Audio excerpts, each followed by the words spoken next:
Chapter 807. Hey, you're finally here. Let's go back to the hotel to rest first. Then we'll come back tomorrow. Looking at Jianghai's group driving over, Frau Walton in the distance also greeted them with a smile. Beside her, there were several people Jianghai was familiar with, such as Fail Ferrio, Colin Bavlovich, Barbara Martina, and Cheryl Lee. Except for Isabelle Loren, who still had to take care of the company, everyone else had already arrived. Hearing her words, Jianghai also understood the meaning in their eyes, so he said with a smile, "Okay, let's see tomorrow." Naturally, since Jianghai said so, his men would not disagree with Jianghai at this time. After laughing, they felt a little tired, so they took the group to the best hotel near the bull market. Frau Walton had already booked the rooms at this time, 1 suite and 2 standard rooms. The standard rooms were prepared for Robbins Garcia and Burke Dollar, who came with Jianghai. As for the suite, as soon as they walked into the suite, Frau Walton had already turned around and kissed Jianghai. She tiptoed lightly, and her lips were pressed on Jianghai's lips. Her tongue invaded instantly, challenging the friction and the flames of war. "Do you know how long I've been waiting? You bastard, you didn't come to Atlantic City to see me." Their lips parted for a long time. Frau Walton's eyes were about to burst into flames. She looked anxiously at Jianghai and said loudly. At the same time, her hands were also taking off Jianghai's clothes. Feeling her wildness, Jianghai couldn't help but smile bitterly. It seemed that a fierce battle was inevitable today, but fortunately, he was already prepared. In such a battle, he was really not afraid of anyone. Since Frau Walton wanted to fight, then he would fight. He was so tough. Soon, the clothes on the two disappeared without them noticing. When Jianghai was about to counterattack, Frau Walton suddenly frowned, then patted Jianghai's chest. "What's the smell on you?" Looking at Jianghai, Frau Walton complained. She can accept Jianghai, but in essence, she still likes women, so if it was just Jianghai's smell, she could tolerate it and even enjoy it. But at this time, the smell on Jianghai's body was really strong, so she couldn't help but frown. "I'm full of sweat and tobacco smell, I'll go wash up first, wait a minute." Hearing Frau Walton's words, Jianghai also smelled. He came here in a car with Robbins Garcia and Burke Dollar. They didn't come here to pull cattle, but to choose cattle, so they only drove an F-750. Cowboys were heavy smokers, so naturally, they smoked a lot in the car, and it was impossible to close the windows to smoke, so the windows had to be open, so Jianghai's body smelled a lot of smoke and sweat. Now that Frau Walton said so, Jianghai was also ready to wash up. "Go." She patted Jianghai and pointed to the bathroom. Then Jianghai walked in with a smile, turned on the shower, and let the warm water flow on his body. Jianghai also let out a long breath. Jianghai liked to take baths, at least he thought so. If the weather was good, he would take a bath twice a day. When the weather was cold, even if it was winter, he would take a bath. But now, he didn't have time to take a bath. After quickly washing his hair and applying body soap, he left the bathroom. When he walked into the room, his eyes almost popped out. Because at this time, Frau Walton was already in a mess with her girls. Fail was licking her indescribable place, Colin and Barbara were attacking her 2 indescribable places, and Cheryl was kissing her passionately. Their hands were also on each other's body, and they kept coughing. When Jianghai saw this, the fire that was extinguished because of the shower instantly reignited. Seeing this, he didn't hold back and directly walked into the room, pulled Cheryl up, and kissed her on the lips. Frau Walton didn't mind, she looked at one of Jianghai's indescribable places and kissed it. This was a toy she wanted for a long time. After a long time, the 3 separated. Jianghai went to the bed and drove Fail away, and directly carried Frau Walton. The battle began. Half an hour later, Frau Walton was defeated. Jianghai and Cheryl fought again. Then, Colin, Fail, Barbara, and Jianghai naturally wouldn't let them go. After a round of fighting, Frau Walton recovered and the battle resumed. When the sounds in the room were completely extinguished, it was already late at night. Jianghu stayed in Prawalton's body and hugged her to sleep. Prawalton was very satisfied at this time, the corner of her mouth slightly raised, indicating that she really liked this feeling. Unknowingly, the sky gradually turned bright. Jianghu was woken up, and the way to wake him up was to say good morning. Thale, Cheryl, Colin, and Barbara didn't care about the mixed smell of Jianghu and Prawalton at all. In fact, for them, these two smells were very familiar and they liked it very much. However, Prawalton didn't like this mixed smell, so she just lay beside Jianghu and looked at Jianghu. Seeing this scene, Jianghu naturally wouldn't allow himself to be captured without putting up a fight. Sometimes, this was how wars started. But fortunately, everyone knew that they still had things to do today, so they didn't go too crazy. At around 10 o'clock in the morning, Jianghu and the others had already packed up and changed into new clothes. They opened the door and went downstairs to the buffet restaurant to have a meal. After that, they met up with Robbins Garcia and Burke Dollar, who had already gone to the bull market. My people have analyzed the energy of your pasture. Your pasture is really good stuff. If you only let Angus cows absorb it, they won't be able to absorb it completely. After all, this kind of cow is huge. So, you can try to buy some bigger cows. They'll eat about the same amount of pasture, but they'll produce more meat. After everyone met up, Prawalton seemed to have forgotten what happened last night and this morning. She returned to her cold and elegant state. Today, she wore a black gauze blouse and a pair of black gauze trousers. The trousers were very loose. Her body was draped in a woman's suit that was specially made for draping, not for wearing. Her face was painted with light makeup. Her hands were crossed in front of her as she spoke to Jianghu with a cold and elegant face. She wasn't Jianghu's woman now. She represented the Walmart group. When she said that she wanted to watch Jianghu buy cows, she naturally prepared her own materials and analysis. Prawalton wasn't the kind of person who would just sit around and do nothing. I know, but no matter what, we have to prioritize stability. So this year, I'm going to buy 20,000 Angus cows and 15,000 other cows. Even if there's an accident, I'll still have beef to sell. Hearing Prawalton's words, Jianghu smiled and said seriously. This was also the result of his discussion with Robbins Garcia. Hearing Jianghu's words, Prawalton didn't say anything. She also thought that it was safer to do this. A true master wasn't about who had the guts or who had the spirit to gamble, but who had the smallest loophole and who could persist for the longest time. Sometimes, some people said that stagnating was not retreating.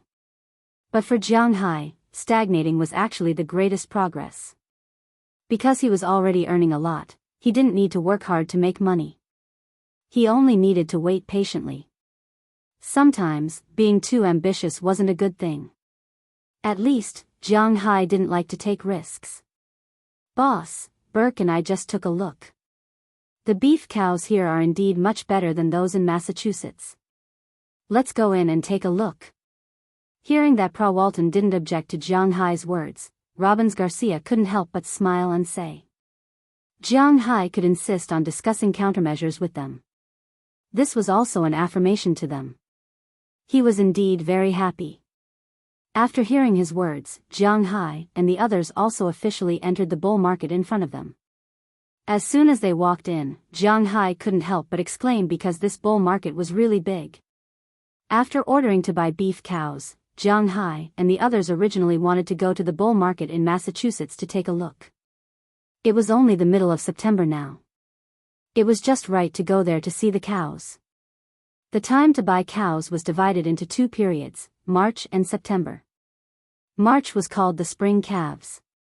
Basically, they were buying calves. Cows were pregnant for 9 months. When the weather began to warm up in March and April, it was also the time for cows to breed. Spring was also the time for all things to do.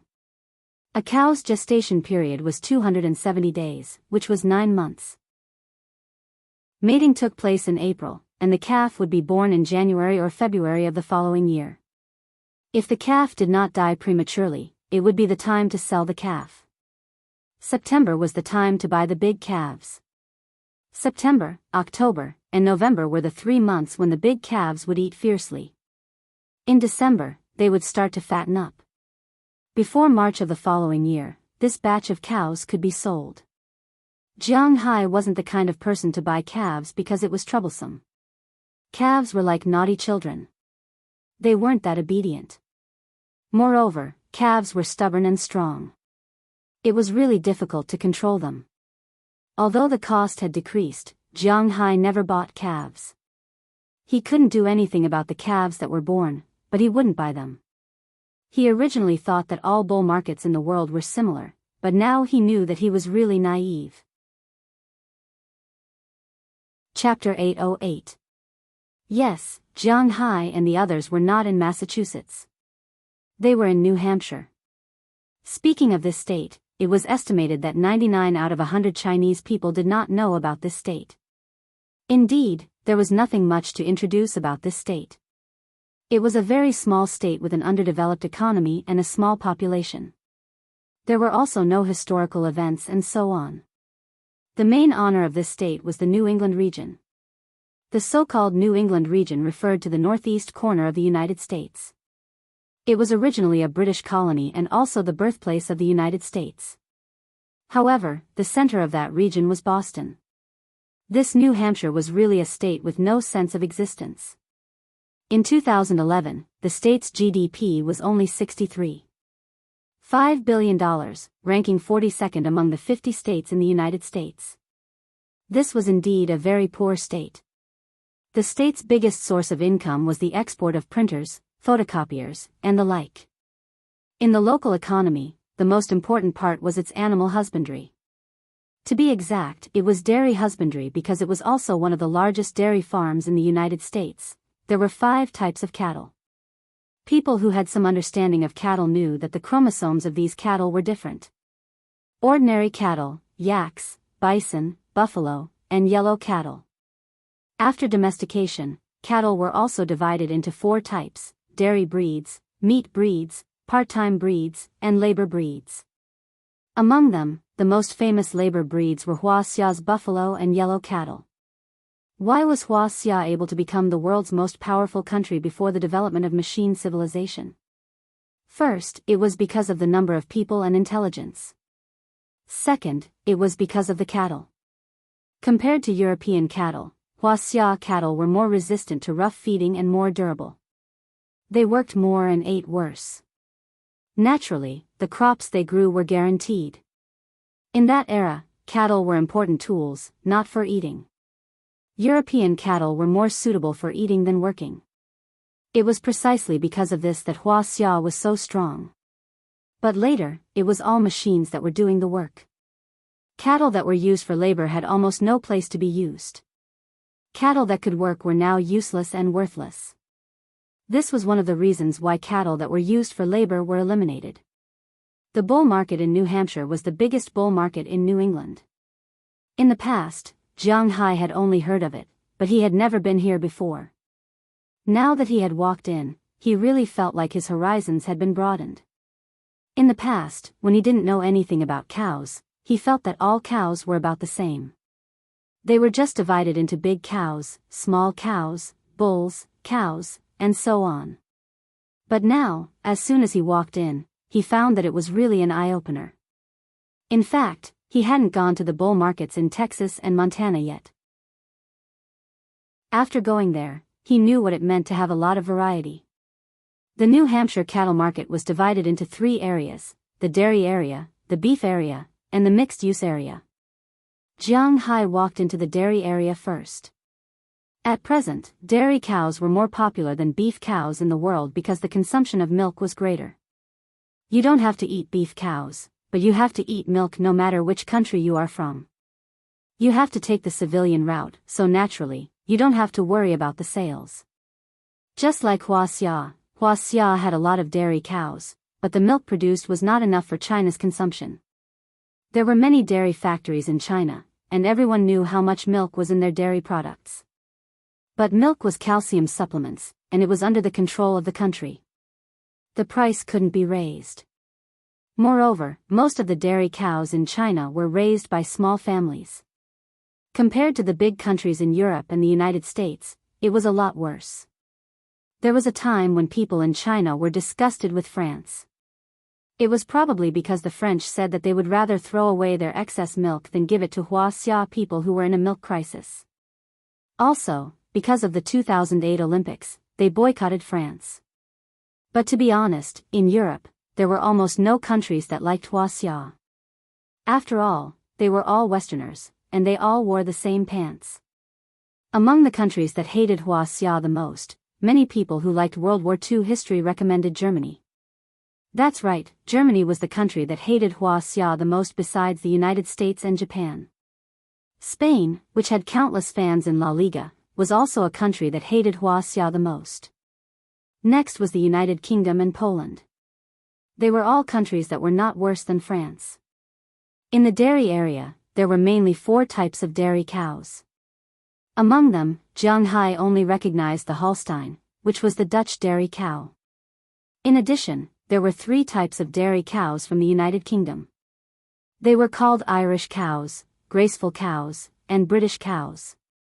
When these dairy cows gathered together, the air was filled with the smell of milk other than the smell of cow. The smell of milk mixed with the smell of cow dung made people feel, well, it was a little disgusting. Jianghu's cows were mostly used for meat, so he didn't need any dairy cows to produce milk. The milk produced by his cows was enough for the people in their manor, so they quickly left the area. After the dairy area, it was the beef area. At this point, Jianghu knew what it meant to be surprised by nothing. There were dozens of types of cattle here. Jianghu recognized some of them, and Jianghu didn't. Robbins Garcia introduced them one by one to Jianghu. Hayford cattle, Shorthorn cattle, Angus cattle, Charolais cattle, Limousin cattle, Piedmont cattle, Johnina cattle, Lincoln red cattle, Hornless red cattle, Gros cattle, Devon cattle, Mary Grey cattle. In addition to these ancient breeds, there were many breeds of cattle that were crossbred with another type of cattle, Zebu cattle and ordinary cattle.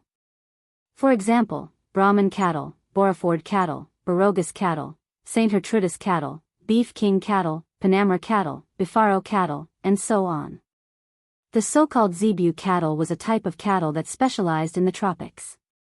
Zebu cattle were found in Africa, the tropics of Asia, and some places in South America. This type of cattle had a huge tumor on the back of their neck, which looked very strange. Jianghu was very interested in a type of cattle called Beef King cattle. This type of cattle was very popular here. Many people would buy this type of cattle, because this type of cattle should be considered a recently cultivated breed of cattle. It had the advantage of being able to tolerate coarse feeding, rarely getting sick, and growing fast. At present, there were many large cattle farms in Texas and Montana that specialized in supermarkets, raising this type of cattle. This type of cattle was born from birth to 15 months. Except for the 3-month calf period, this type of cattle could grow 1 ton a year. Moreover, the slaughter rate was quite high. In supermarkets, more than 50% of the commercial-grade beef was from this type of cattle. However, this type of cattle had a fatal flaw, which was that it couldn't grow good meat. Therefore, Jianghu just looked at it and gave up. In the last section, they sold varieties that could be used for both purposes. They could be eaten as beef cattle or raised as dairy cows. The main breeds were the dual-purpose short-horned cattle, Simmental cattle, Swiss brown cattle, Danish red cattle, Angler cattle, Sindhi red cattle, Sahiwa cattle, and so on. However, these had nothing to do with Jianghu, and he wasn't going to buy the dual-purpose type. He was mainly eyeing the beef cattle. There were a lot of beef cattle to choose from here. After Jianghu came here, he directly chose 20,000 Angus cattle. After booking the place, the cattle business here would naturally send the cattle to him on time. Unless they didn't want to make money. Looking at Robbins Garcia and the others, they knew that these people wouldn't dare to fool Jianghu with bad cattle. After choosing the 20,000 Angus cattle, Jianghu was ready to look at the other cattle. In fact, Jianghu was quite interested in the Siani cattle. However, as soon as Jianghu asked about this cattle, he gave up. This cattle was the largest breed of beef cattle and could grow to 1780 kilograms. But first, this cattle was a service breed. In the beginning, it was like the Belgian blue cattle. It was good-looking, but it couldn't produce marbled meat. This was the most important thing, so after Jianghu thought about it, he gave up the other cattle. Instead, he chose a more stable one. He first bought 5,000 short-horned cattle. This kind of cattle had a creamy fat ratio of 3.9%, which was a little low, but the slaughter rate was very high, 65 to 72%, which was much higher than the average beef cattle. An adult cattle could grow to a ton. In addition to the short-horned cattle, Jianghu also bought some other cattle, such as Charolais cattle and Limousin cattle. He also bought 5,000 of these two types of cattle, a total of 35,000. Plus the 10,000 in the manor, he had a total of 45,000 cattle. Of course, 3,000 of these bulls would be killed this winter. There were also some calves that would grow up and then be killed. Although it was a bit cruel, this was the reality, wasn't it? You bought cattle really fast. You bought it just by looking at it? Looking at Jianghu quickly writing a check in front of her, Frau Walton couldn't help but ask with some doubts. After all, she was in this line of work, so she had never bought cattle, but she still understood it. According to the experts on her side, buying cattle also needed to look carefully. However, Jianghu was not the same as her. Jianghu didn't need to look particularly carefully when buying cattle. Because he was very confident in his aura and his ranch, he only looked at the sample cattle. After confirming that there were no major problems, he ordered the cattle. The inspection after the cattle was delivered to his door was naturally much stricter. At least, the cattle with defects could not pass the eyes of the cowboys, so he was quite happy to buy the cattle. Really, I thought you were going to buy cattle for a long time, so I specially asked for a week's leave. Looking at Jianghu buying the cattle happily, Frau Walton snorted. It's only been 2 days. I can't go back to work now, right? Besides, I haven't had enough fun yet. Looking at her, how could Jianghu not understand what she meant? He smiled, hugged her waist, and kissed her on the mouth. Doesn't that mean that you can accompany me when you are not at home for 5 days? Hearing Jianghu's words, Frau Walton couldn't help but smile. This guy is really getting better at talking, but at this time, Jianghu and Frau Walton's phones rang almost at the same time.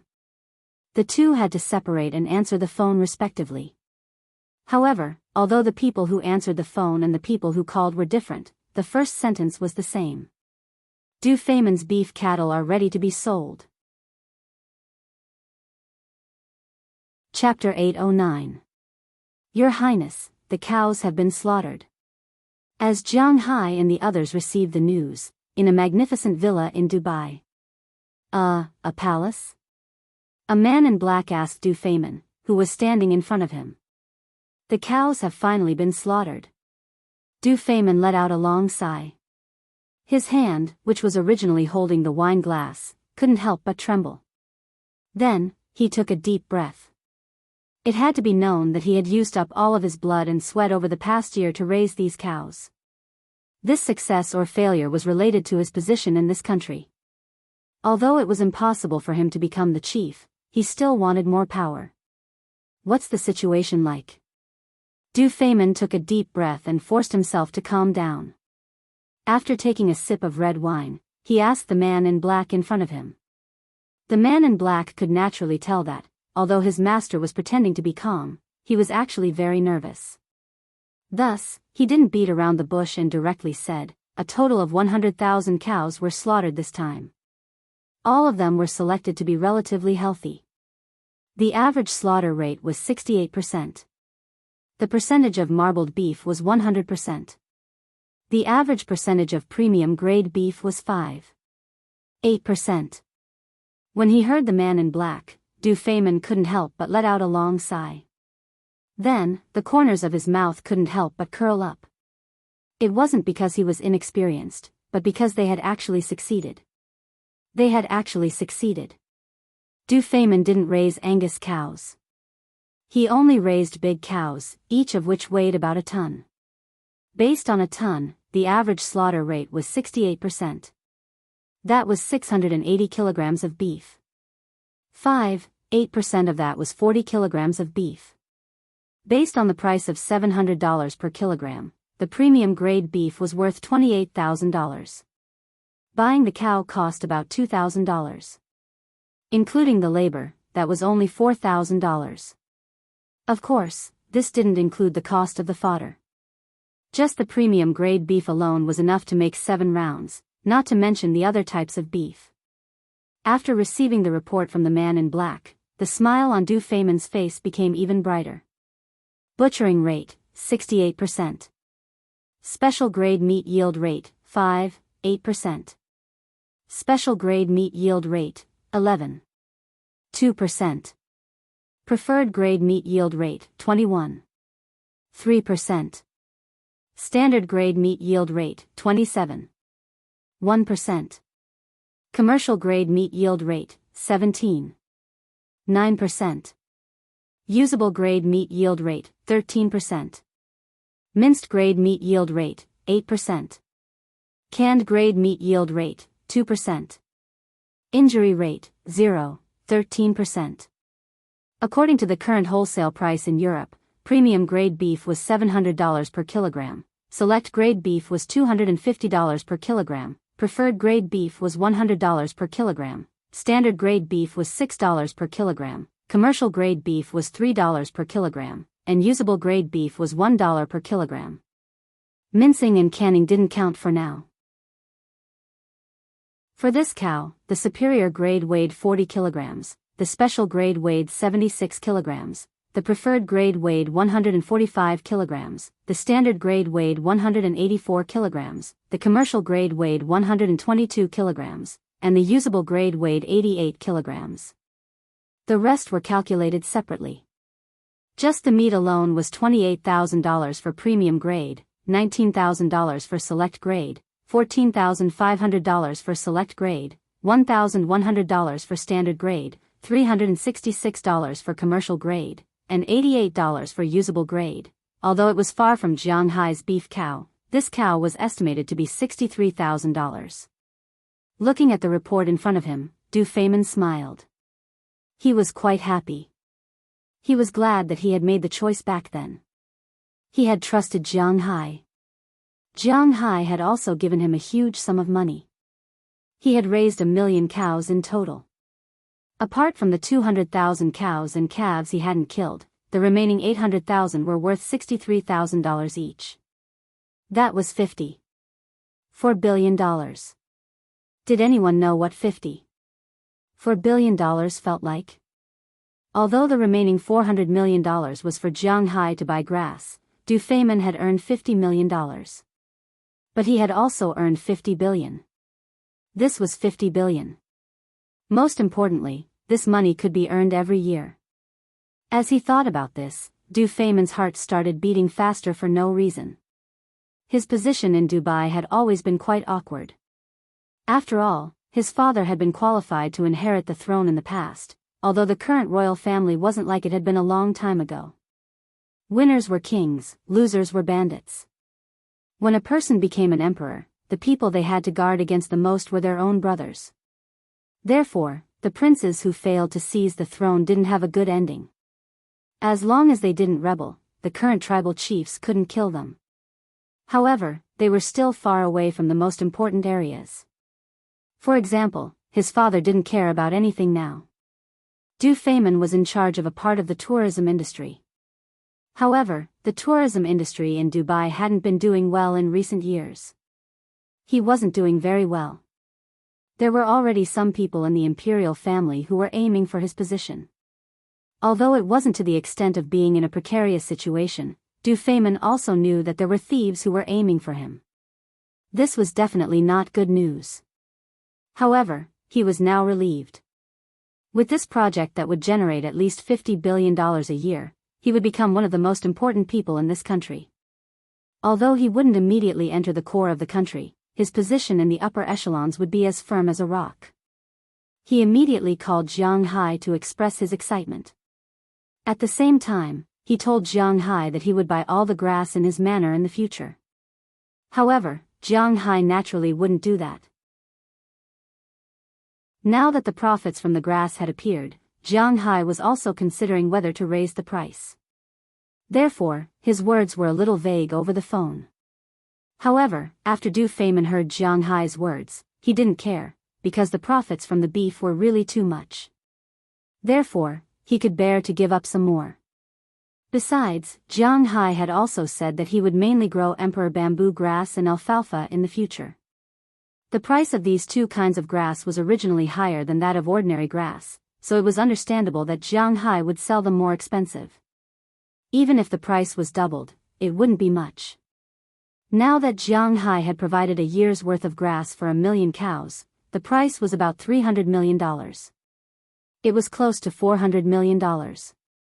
Even if $400 million was doubled, it would only be $800 million. $800 million could generate a profit of $5 million. No matter how stupid Du Feimin was, he still understood this. After chatting with Jianghu for a while, the two agreed to go to Jianghu's manor to discuss in detail when they had time. Then, they hung up the phone. Du Feimin, who had hung up the phone, was naturally very happy. Now, he would take this report and go to the royal family to slap their faces. He would let those despicable people who coveted him know that he, Master Du Feimin, was back. On the other side, Jianghu was working hard at this time.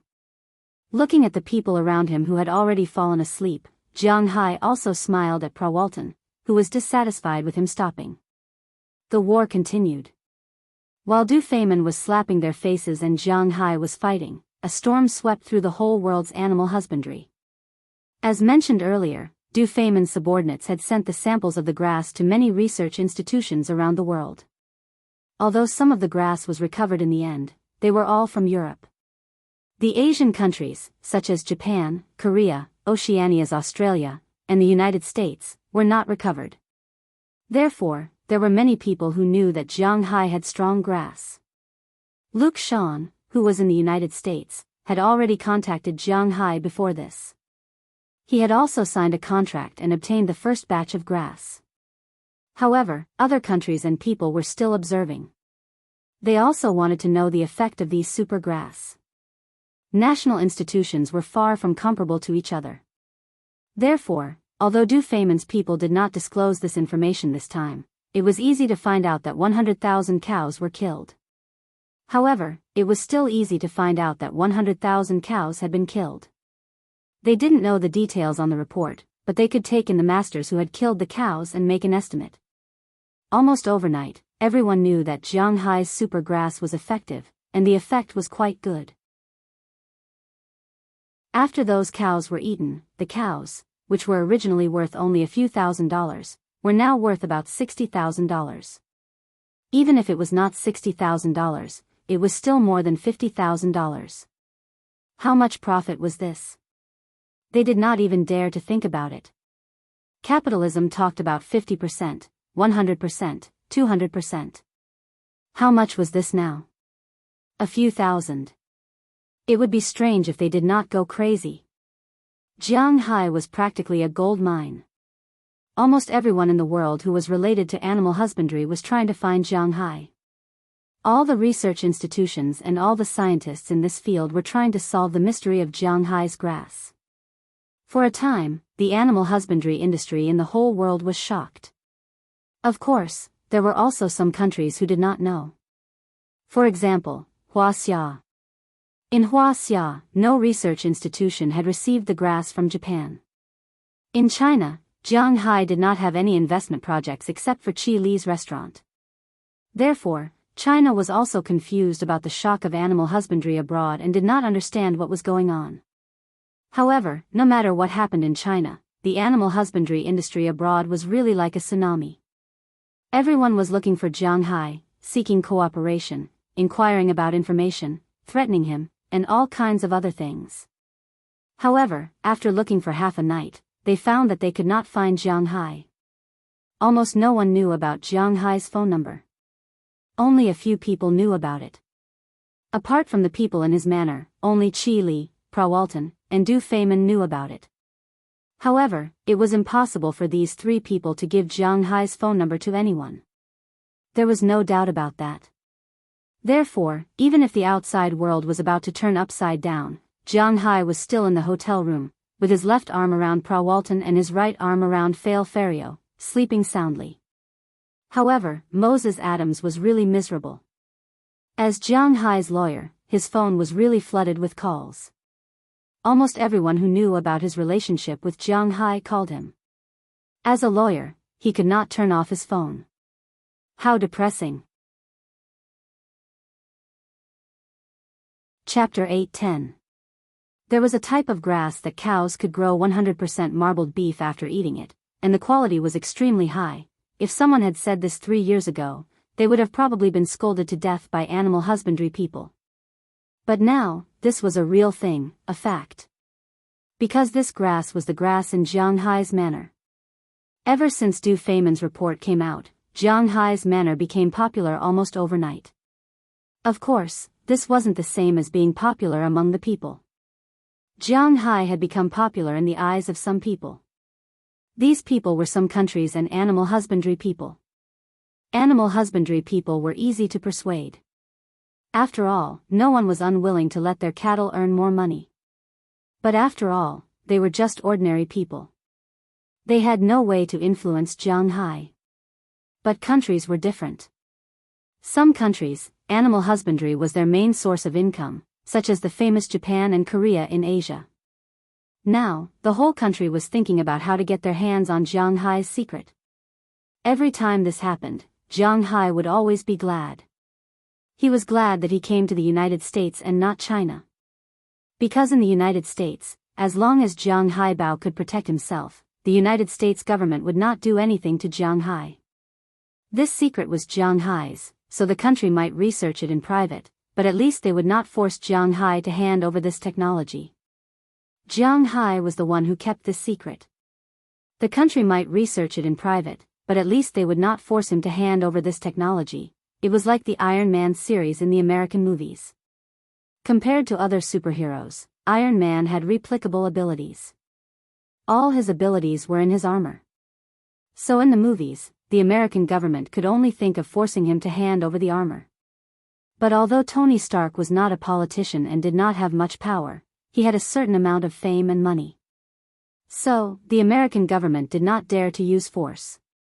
Although it was just a movie, it also reflected reality. Jiang Hai was like this now. He had a background in Wuxia, he was on good terms with Du Feimin, he was on good terms with the Walton family, he was a big taxpayer in Boston, he was the richest man in Winthrop. These halos were imposed on him, which made those monsters not dare to touch him. Especially now that the ruling party was the Democratic Party, and Massachusetts was the stronghold of the Democratic Party. Some of Jiang Hai's taxes had become political donations to these guys, so on the surface, these guys wouldn't let anything happen to Jiang Hai. Therefore, Jiang Hai only needed to be careful not to disappear unknowingly. For this reason, Jiang Hai specially invited Azalina and the others. This could be considered as his foresight. Jiang Hai didn't want to assume what would happen if he was in China. These were unrealistic, but at least it wouldn't be as easy as it was now. After all, some countries had different consciousness systems, and the results were also different. He wasn't afraid of finding trouble with Jiang Hai openly, and he didn't care about his reputation. It was also unlikely that he would find trouble with Jiang Hai privately.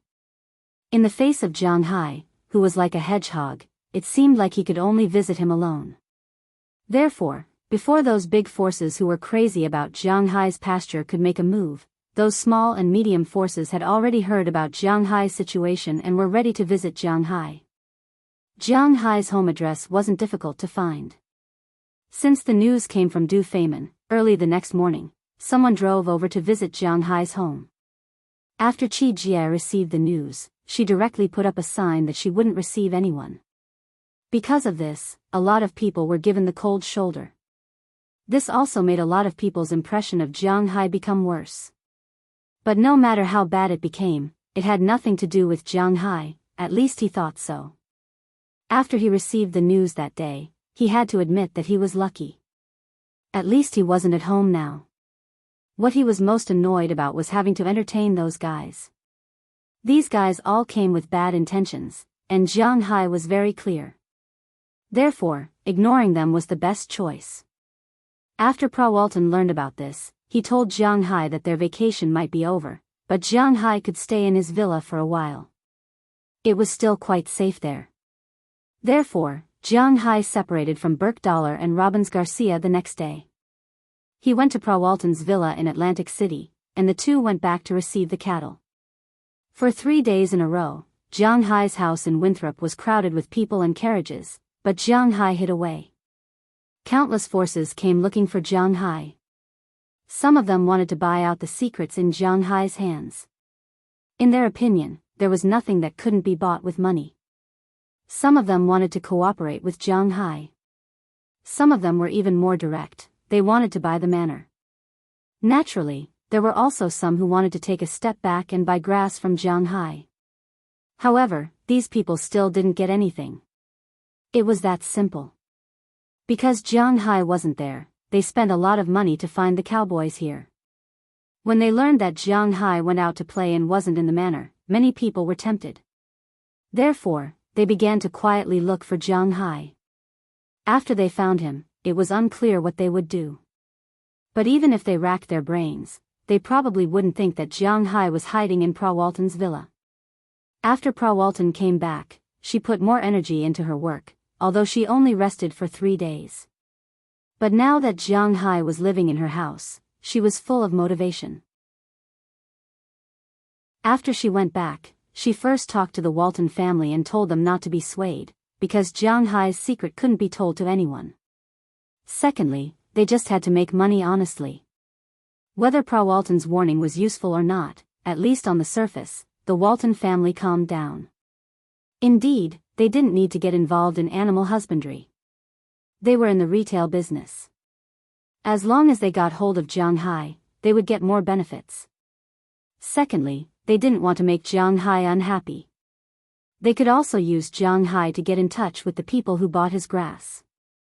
After these people bought the grass, they also needed to sell the cattle. So why couldn't they sell the cattle? Zhao Hai had to admit that the Walton family's people were really smart. After they figured it out, on the 5th day, they announced that Jianghu was a guest of the Walton family. This meant that they were on the same starting line as Jianghu. This also gave up many people's thoughts. Jianghu wasn't an ungrateful person. Since the Walton family helped him, he wouldn't be stingy with his friendship. So he gave them Du Feimin's phone number and took the initiative to build a bridge. The beef that Du Feimin couldn't consume could be sold to the Walton family. Of course, he was mainly a middleman. The specifics of the negotiations had nothing to do with him. And the Walton family, who got benefits from Jianghu, naturally knew how to negotiate a business deal. He heard that this business deal was negotiated quickly, but Jianghu didn't know how it was negotiated. There were still a lot of people visiting Jianghu. Originally, he was only going to stay outside for a week. But now that he looked around, it was almost the end of September. This made him a little worried. After all, he still wanted to go back for the Mid-Autumn Festival. But as far as the current situation was concerned, as long as someone found out that he had returned to his manor, then he wouldn't be able to live a peaceful life. Just as Jianghu was considering whether to go back quietly and then stay in the manor until this matter gradually subsided, Valentina sent a message to Jianghu's Tinglong Company in Boston. What? You found that person? Hearing Valentina's words, Jianghu couldn't help but tremble and sat up a little excitedly, but he accidentally made Colin Barlovich, who was lying in front of him and was constantly swallowing, almost fall down. Feeling her movement, Jianghu immediately smiled apologetically and lay down again, and she continued to move. These days, Jianghu slept with Prawalton at night, and during the day, the girls of Prawalton naturally wouldn't let Jianghu go easily. Just like now, since he got up in the morning, Jianghu has not been idle, but fortunately, Jianghu's body is really strong, otherwise, he will be exhausted in a few days. Yes, we found Bruce David. This guy is currently living in Los Angeles, but he no longer opens a bar and has become a very bad person. At the same time, we have also found the coordinates on the map you asked us to find. The location is in Redwood National Park at the junction of California and Oregon. I have sent Lei Lizzie to check it out. If there is specific news, I will inform you immediately. Hearing Jiang Hai's words, Valentina also said on the other side. Hearing her words, Jiang Hai's eyes lit up. These two things can be regarded as two good news. One news is related to the badge he is concerned about, and the other news is related to a treasure. Now he can't go home anyway. Instead of this, it's better to go to California. First, he can find out the situation of the badge he wants, and second, he can see if the gold mine is real. As for returning the gold mine to the Toga tribe, he has not considered it. Those gold mines were discovered by him, so they are his, but this still needs to be studied carefully. If a gold mine is really found, how to bring it back, what name to use, and how to get in. These things are very troublesome, but fortunately, Jiang Hai and the others are not ordinary people. If there is any news, let me know immediately. While thinking about it, Jiang Hai hung up the phone and then couldn't help but take a deep breath. Feeling Jiang Hai's action, Colin Pavlovich in front of him couldn't help but raise his head. Did my teeth scratch you? Looking at Jiang Hai, she asked with some worry. Looking at this golden cat, Jiang Hai smiled, touched her hair, and threw her directly on the bed. Chapter 8:11. Hiss. In the middle of the night, Jiang Hai was awakened by the urge to pee. He opened his sleepy eyes. Jiang Hai looked at the big bed and the lovely people lying on it. He couldn't help but rub his head, and then quietly came to the ground. After going to the bathroom to relieve his needs, he walked out of the room in a bathrobe. This was already the 10th day that Jiang Hai had stayed at Pra Walton's place. Since the day when Du Feimin's cows were slaughtered, he hadn't had a moment of peace. There was no way for him to return to the manor, so he decided to hide here for a while. However, based on the current situation, hiding here was actually not a very good choice. Why? Because it was tiring. In the past, some people asked why the country abolished polygamy like in the ancient times. Some people said that it was because the ratio of men to women was normal now, unlike the Cold Weapon era where there were frequent wars and there were more men and women. Some people also said that it was because the social status of women had increased, and women could hold up half the sky. But in fact, in Jiang Hai's view, monogamy might also be a measure to protect men. That kind of thing, not only men had needs, but also women had needs. Between men and women, there was basically only an exhausted cow, but no land that was plowed and spoiled. In the beginning, Jiang Hai still enjoyed living here for 10 days. These girls were quite open, and Pra Walton was also quite indulgent of Jiang Hai. Jiang Hai could play however he wanted. Even if he was watching Japanese romantic action idol dramas, there was no problem for him to follow the routine in those dramas. As long as Jiang Hai wanted, he could do whatever he wanted. It could be said that she was very indulgent of Jiang Hai. Jiang Hai himself was also a dragon, so in the beginning, except for sleeping and eating time, Jiang Hai was always in a state of war. But after 3 days, Jiang Hai was a little floating. After a week, Jiang Hai was a little weak. For example, today was the 10th day he came here. He only came 3 times during the day, and came again at night with Pra Walton. But even so, he felt that his feet were a little floating, as if he couldn't exert any strength. Sigh, it's me. If it were an ordinary person, he might have been hospitalized long ago.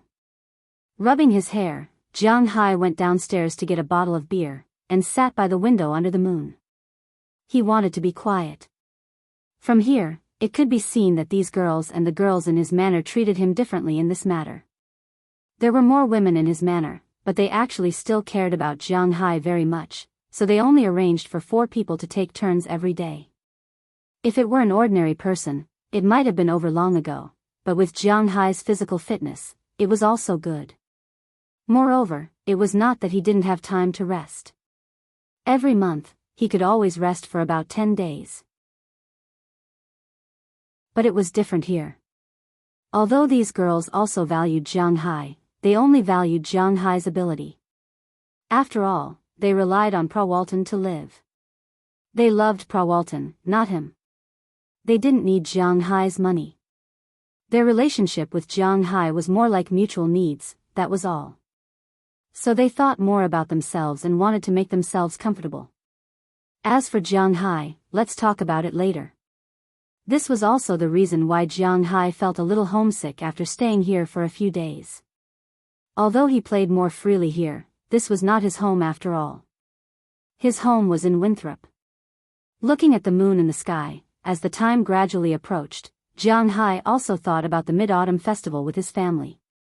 Should I just give up and go back? Thinking of this, Jianghai couldn't help but rub his head. That was why people were afraid of being famous, and pigs were afraid of being fat. Especially for people like Jianghai, he really didn't care whether he was famous or not. He didn't know when this storm would blow over, and he didn't feel comfortable staying outside. Can't sleep? I thought you must have gone to bed very early these days because you were so tired.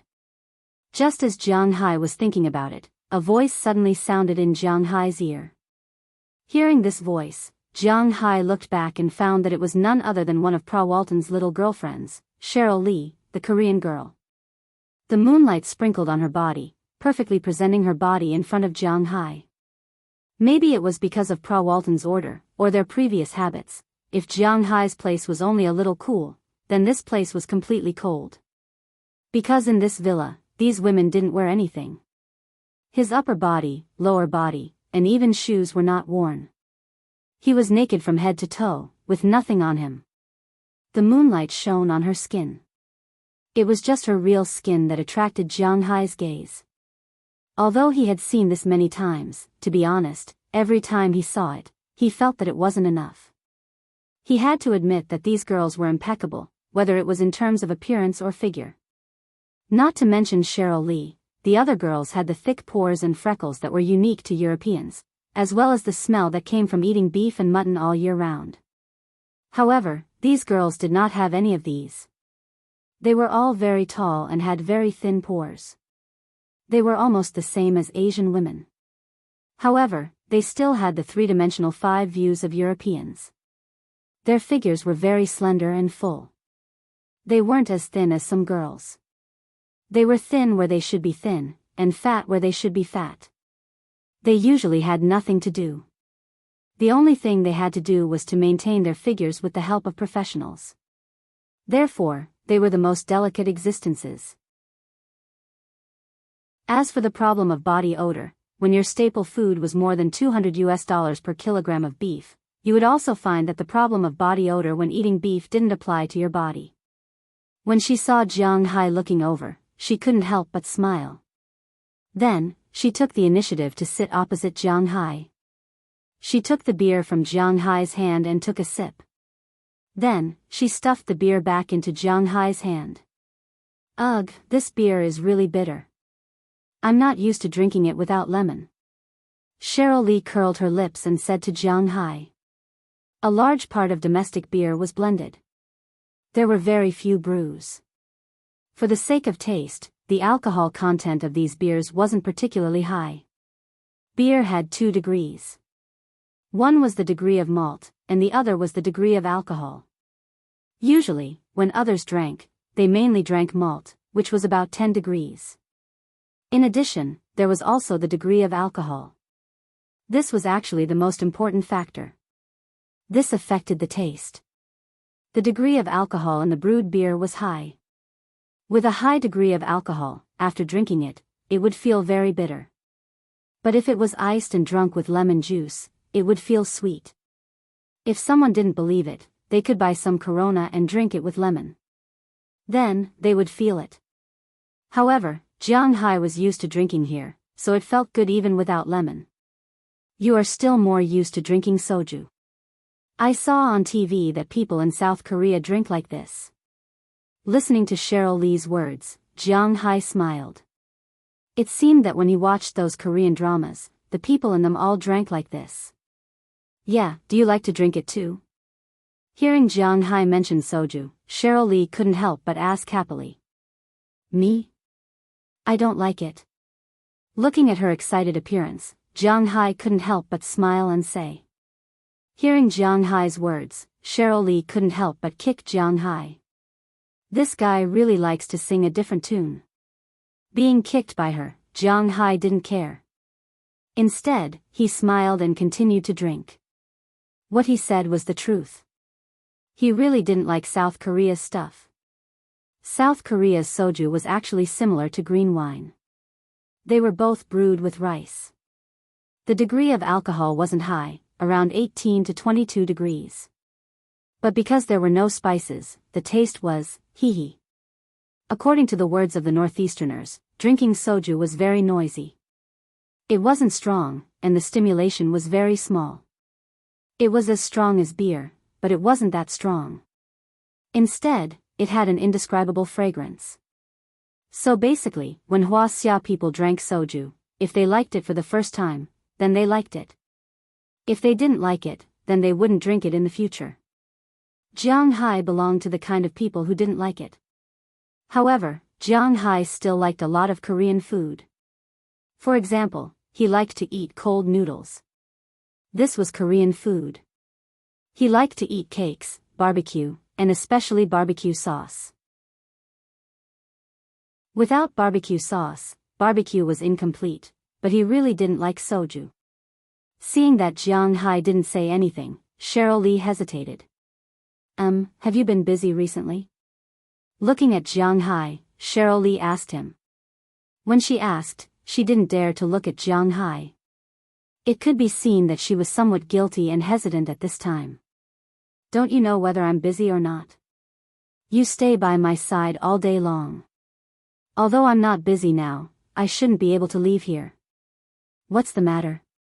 Looking at her hesitant appearance, Jiang Hai froze for a moment. Then, he thought of something in his mind, but on the surface, he still sat there calmly. He wanted to hear whether Cheryl Lee was looking for him for that matter. There's someone who wants to see you. I don't know if it's convenient for you. Clenching her teeth, Cheryl Lee spoke. She was just a messenger. If she wasn't there, that person would still be able to find Jiang Hai. It's just that it wouldn't be that convenient. Someone from Korea? Hearing her words, Jiang Hai looked at her and asked with a smile. She also nodded heavily. It seems that I'm right.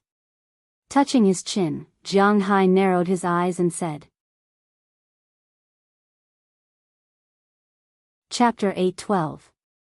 Pra Walton's identity was not a secret in the world. Pra Walton was one of the princesses of the Walmart family. Although her family background was not very good, she had become the focus of attention from all sides ever since she showed her strength. Naturally, the background of the girls around her was also investigated thoroughly. No matter which country it was, they were very happy to arrange their people around her. Cheryl Lee and the others were such people. They were not arranged by the country after they had been trained. After the country knew about their existence, they were roped in again. Of course, they were not spies. To be exact, they were just some mouthpieces. Pra Walton and the Walmart Group also needed some mouthpieces like this. They needed to pass on some information that they needed to let these countries know. They could also let these countries report back to them. But these women would be like this for the rest of their lives. It was impossible for them to be given any power or the like. This was also why Pra Walton had 5 women around her, but only Isabel Lauren was in charge of some things. The others were only in charge of making beautiful flowers. They did not care about anything else. The reason why Isabel Lauren was in charge was because she was an orphan.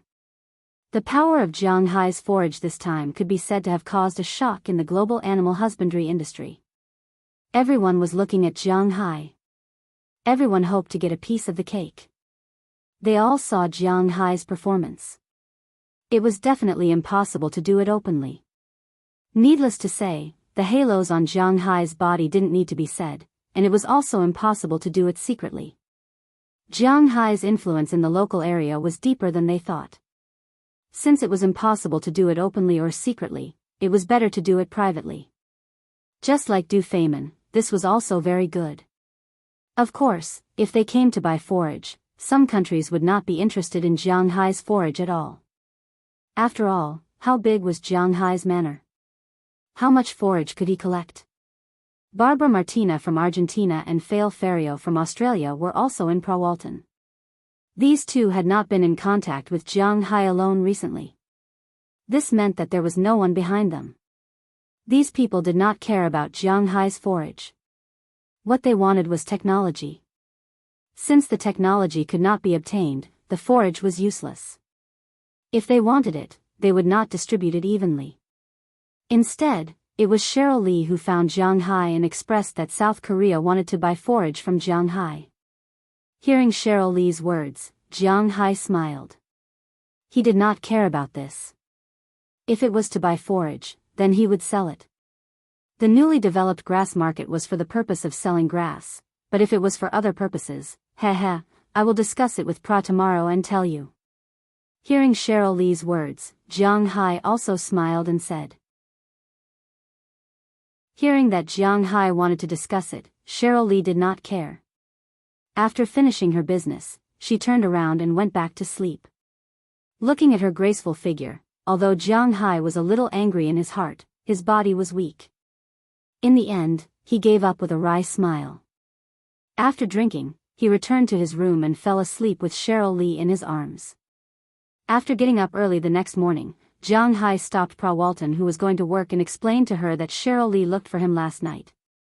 After hearing Jianghu's words, Prawalton also told Jianghu that he could contact this South Korea.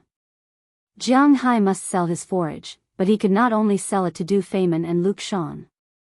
It was also a good choice to increase the number of people who wanted to buy forage. However, Jianghu had to pay attention to some things. The business world was like a battlefield. The effect between countries was originally unequal. These guys were ungrateful. If Jianghu wanted to come into contact with them, then it would be better for him to make some preparations. After hearing Prawalton's words, Jianghu thought for a moment and then called Chi Li and Moses Adams. The three of them discussed it on the phone. They felt that Jianghu should be able to study it and solve some of the people who wanted to buy it.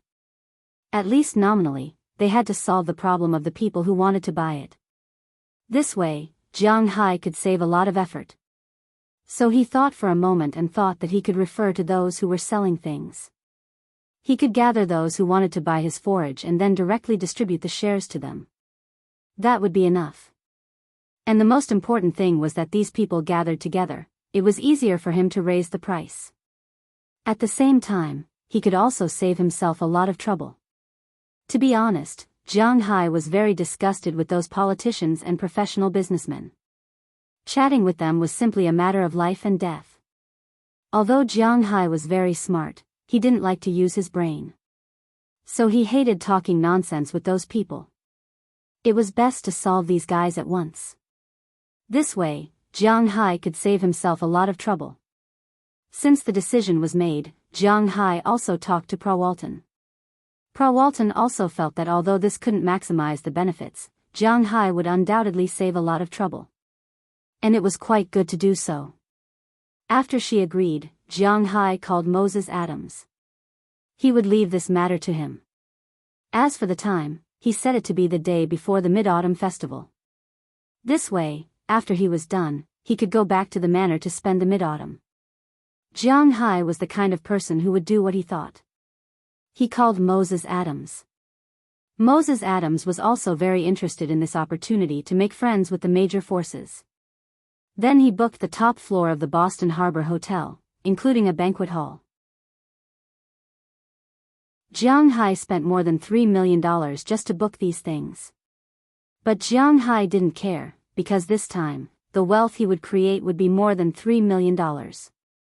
This time, he was going to make 300 million? No, 3 billion. 1,000th of the cost, for Jianghu, was actually nothing. After making the decision and confirming the hotel, Moses Adams made a phone call. The first person he called was Du Feimin. When Du Feimin learned that Jianghu was forced to directly distribute the pasture, he hated his guards and the islanders even more. If it weren't for these guys, Jianghu's pasture would be his alone. By then, with Jianghu's expansion of the pasture, let alone $50 billion, he would be able to make $100 billion. And you should know that the Dubai Emirate wasn't very big. In 2012, the national GDP of Dubai was $86.7 billion, but this year, he alone made $50 billion. GDP meant gross national product. He alone increased Dubai's economy by 30%. If it weren't for those damn guards and the islanders, they could have increased even more. In Dubai, these people were the gods. There was no need to talk about whether they paid taxes or not. Apart from buying pasture and paying the workers, the rest of the money was earned by them. But now, these things were far away from him. But he knew that this matter couldn't be blamed on Jianghu. It was his own problem, so he could only swallow his anger. But he was still the first to agree to Jianghu's invitation. Then, Moses Adams called Luke Shawn. After a long chat, Luke Shawn agreed. He knew that now was not the time to make a private deal. It was inevitable that he would come to Jianghu. Jianghu also informed Cheryl Lee and asked her to ask for South Korea's opinion.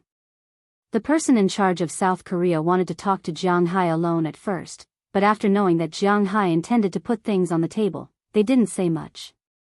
It was because they weren't very good at the moment. They were determined to get Jianghu's pasture. In addition, there were many people who received the invitation, but some of them were prepared to come. Some of them originally had impure intentions, but after learning that Jianghu didn't intend to tell others his secret and was only preparing to sell grass, they gave up. For example, some people from the United States, Australia, and Europe. But according to Moses Adams' statistics, when Jianghu decided to open this branch, there were still about a dozen people who decided to come and see what the situation was. Of course, the dozen mentioned here didn't include small manor owners, farm owners, and so on. These people basically represented a region, a country, or a force. For example, Du Feynman, Luke Shawn, and South Korea. On the United States side, there were 6 people who came to participate, but only 3 of them were well known. They were Luke Shawn, who represented Texas, Archie Alderson Emerson, who represented California, and John Malone, the largest landowner in the United States, who owned 2 million acres of land. Of course, the old man himself didn't come. It was his son who came, and he only represented Montana. Even so, the power contained within this person was not something those individual investors could compare to. On Moses Adams' list, these 3 people were considered first-class clients. Du Feynman and the government of South Korea were also classified as first-class clients, but they were not first-class clients because they represented the same country. To be honest, after making money at Jianghu's level, one would realize that the people who represented a country were actually the poorest. This was because although a country earned a lot, it also spent a lot, especially in the developed countries. South Korea wasn't very developed. Don't forget, South Korea's main GDP came from the Samsung Group. But do you think Samsung would pay taxes to the authorities? Don't be ridiculous, so among these people, South Korea should be the most embarrassed.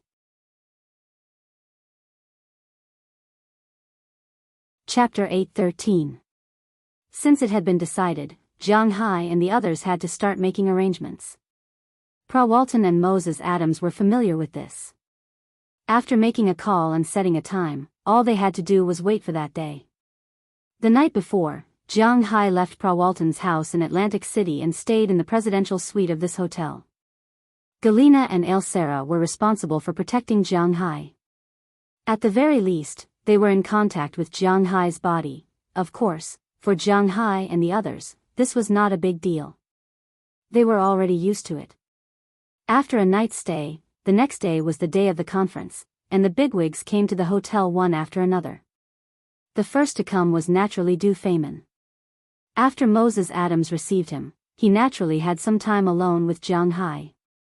Although he was a little annoyed that the matter had been leaked from him, with the $50 billion he had earned, it was enough for him to establish a foothold in the royal family. It was enough for him to gain a foothold in the royal family. A few days ago, he took those reports to the palace.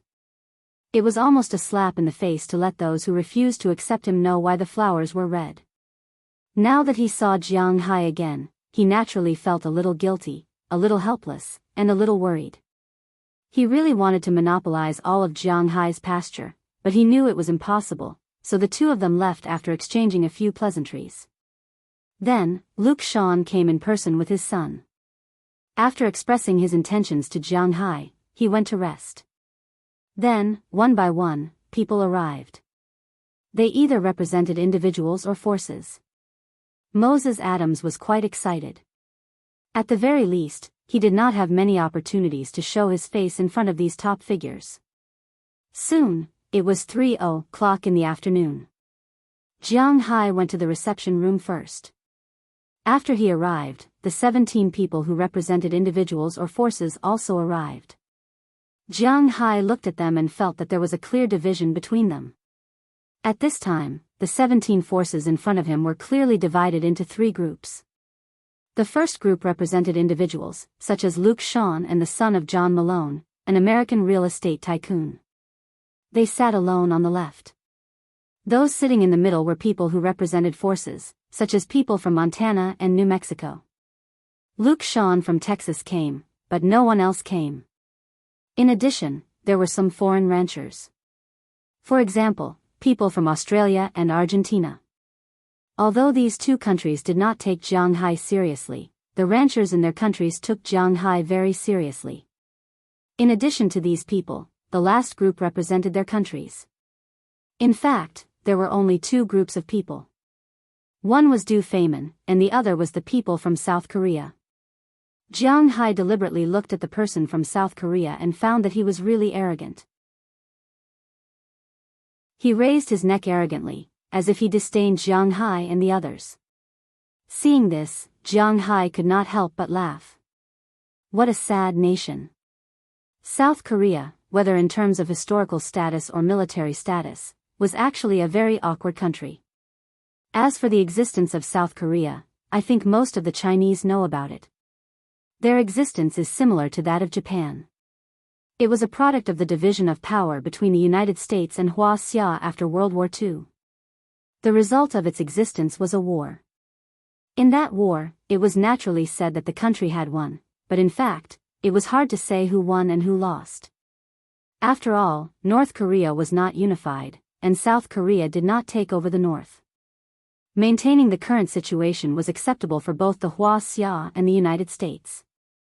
However, the people from South Korea were very interesting. This country was different from Japan. Japan had indeed shone in the economic aspect. In the 1980s, it was the world of the Japanese. Even the United States had to temporarily avoid them. However, later on, the United States cheated Japan, causing Japan's economy to regress by 20 years. Even so, before the rise of the Wuxia, Japan was the world's second-largest economy. As the saying goes, a starving camel is still bigger than a horse. In terms of economic development, Japan was indeed very powerful. It was only a small place, but it had the ability to stir up the world's economy. Japan also had a lot of consortiums, and many of them were internationally famous. On the other hand, although South Korea was also known as a developed country, South Korea only had the Samsung Lee family. All of the consortiums had ties with the Samsung Lee family. With just the Samsung Lee family alone, it was still far from enough for them to establish themselves in the big world. They did not have too many high-end industries to send to the world. It was an awkward situation.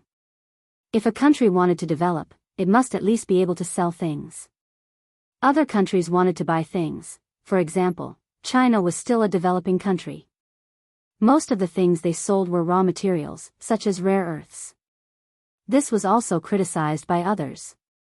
But at least, these were things that could be sold. People wanted to buy them. What did South Korea have? Cars? Mobile phones? That's all there is to it. In the world, cars were divided into 3 gears. The first gear was for European and American cars, the second gear was for Japanese cars, and the third gear was for Korean cars. This could be seen from the fact that Korea's cars didn't sell well in other countries except Asia. As for the famous mobile phones and computers in China, they were also completely defeated by brands like Apple. It could be said that they were a little embarrassed. As for South Korea, in order to develop their country, they specially created an idol economy. They used their Korean dramas and girl groups to increase their international popularity and let people come over to travel and sell their expenses. They used these people as spokespersons to sell their own country's products. Anyone who was sensible knew that this was the end of the world. For example, the place where they exported most of their culture, Wuxia mainland. As long as Wuxia was banned, the economy here would collapse. It was that simple. These people were naturally unconvinced. They mocked and provoked Wuxia every day. As for their American adoptive father, they had been showing off. They did not allow the troops to be stationed there, banned beef, etc., and went on demonstrations on the streets. The Americans listened to them and withdrew their troops. As a result, North Korea started to make a statement. Once they made a statement, they were like frightened children. They went everywhere to seek help. They even went to Soviet Russia. He had to admit that this country was quite pitiful. The people of this country were also quite interesting. They were arrogant and did not have the attitude of North Korea that was unafraid of death. According to the language of the Northeast, these people really deserved a beating. This time, they came to look for Jianghu to buy grass. Their main purpose is their country's Han cattle. Because of its geographical location, it is only a small place. The agricultural development is also not ideal. Initially, they wanted to learn from Japan and go for the high-end route. They had been promoting their country's Han cattle. But to be honest, Han cattle are not ranked in the world. They are not even as delicious as Angus cattle. This was also an unchanging fact. When Angus beef from the United States entered the Korean market, many people in Korea shouted that they did not want American beef to enter the market. Even if American beef tasted better than their own Korean beef, was 4 times cheaper, and could not be bought with fake products, they still did not want American beef to enter the market. However, the American beef still entered the market, but the authorities of South Korea had always been determined to promote their own country's beef. After learning that Jianghu had that kind of magical pasture, they cultivated their own country's Korean cattle. Then, they can announce to the world that this is their country's beef. Although it is shameless, Jianghu does not mind. Because all he cared about was money, that's all. They were willing to go to the front to take the bullet. Jianghu was very happy. After everyone sat down, Moses Adams gave each person a piece of information. This information was about the nutritional content of the grass, as well as the yield of the grass. Of course, the information mentioned above was 2 years later. Jianghu currently owned a total of 24,500 acres of pastoral area. With the cultivation of emperor bamboo grass, 1 acre of it could reach a yield of 30 tons. However, Jianghu was not prepared to take care of it, but with the transformation of spiritual energy, 1 acre of it could reach a yield of 25 tons. 1 mu is equal to 6 mu. This means that Jianghu can produce 3675000 tons of imperial bamboo grass and alfalfa in 1 year. Because Jianghu's grass is rich in nutrition, each cow only needs to eat about 10% of its body weight every day.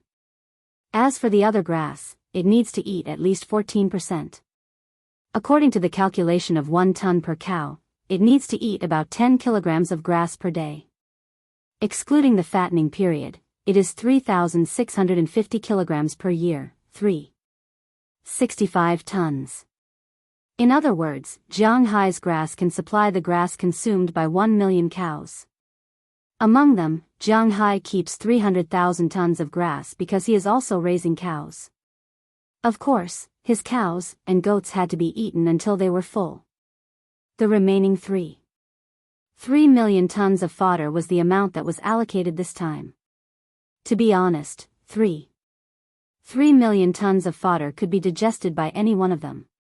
900,000 cows was quite a spectacular sight for ordinary people. It was an astronomical figure, but for these people, it was not much different. In the past, Luke Shawn and Du Feynman used these grasses as nourishment. They mixed it with other grass and fed it to the cows in the manner. But they all know that if they only feed the cows with this grass, Although it may not reach the level of Jianghai's cows, which could be sold for $160,000, it would at least be a lot better than now.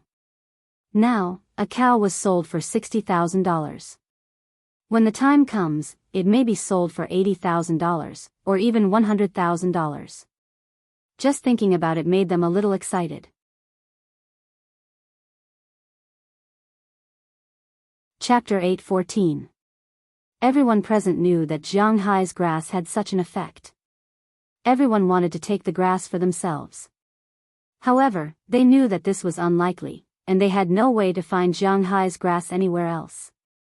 In a sense, Jianghai's grass was like a scorpion's poop. It was unique.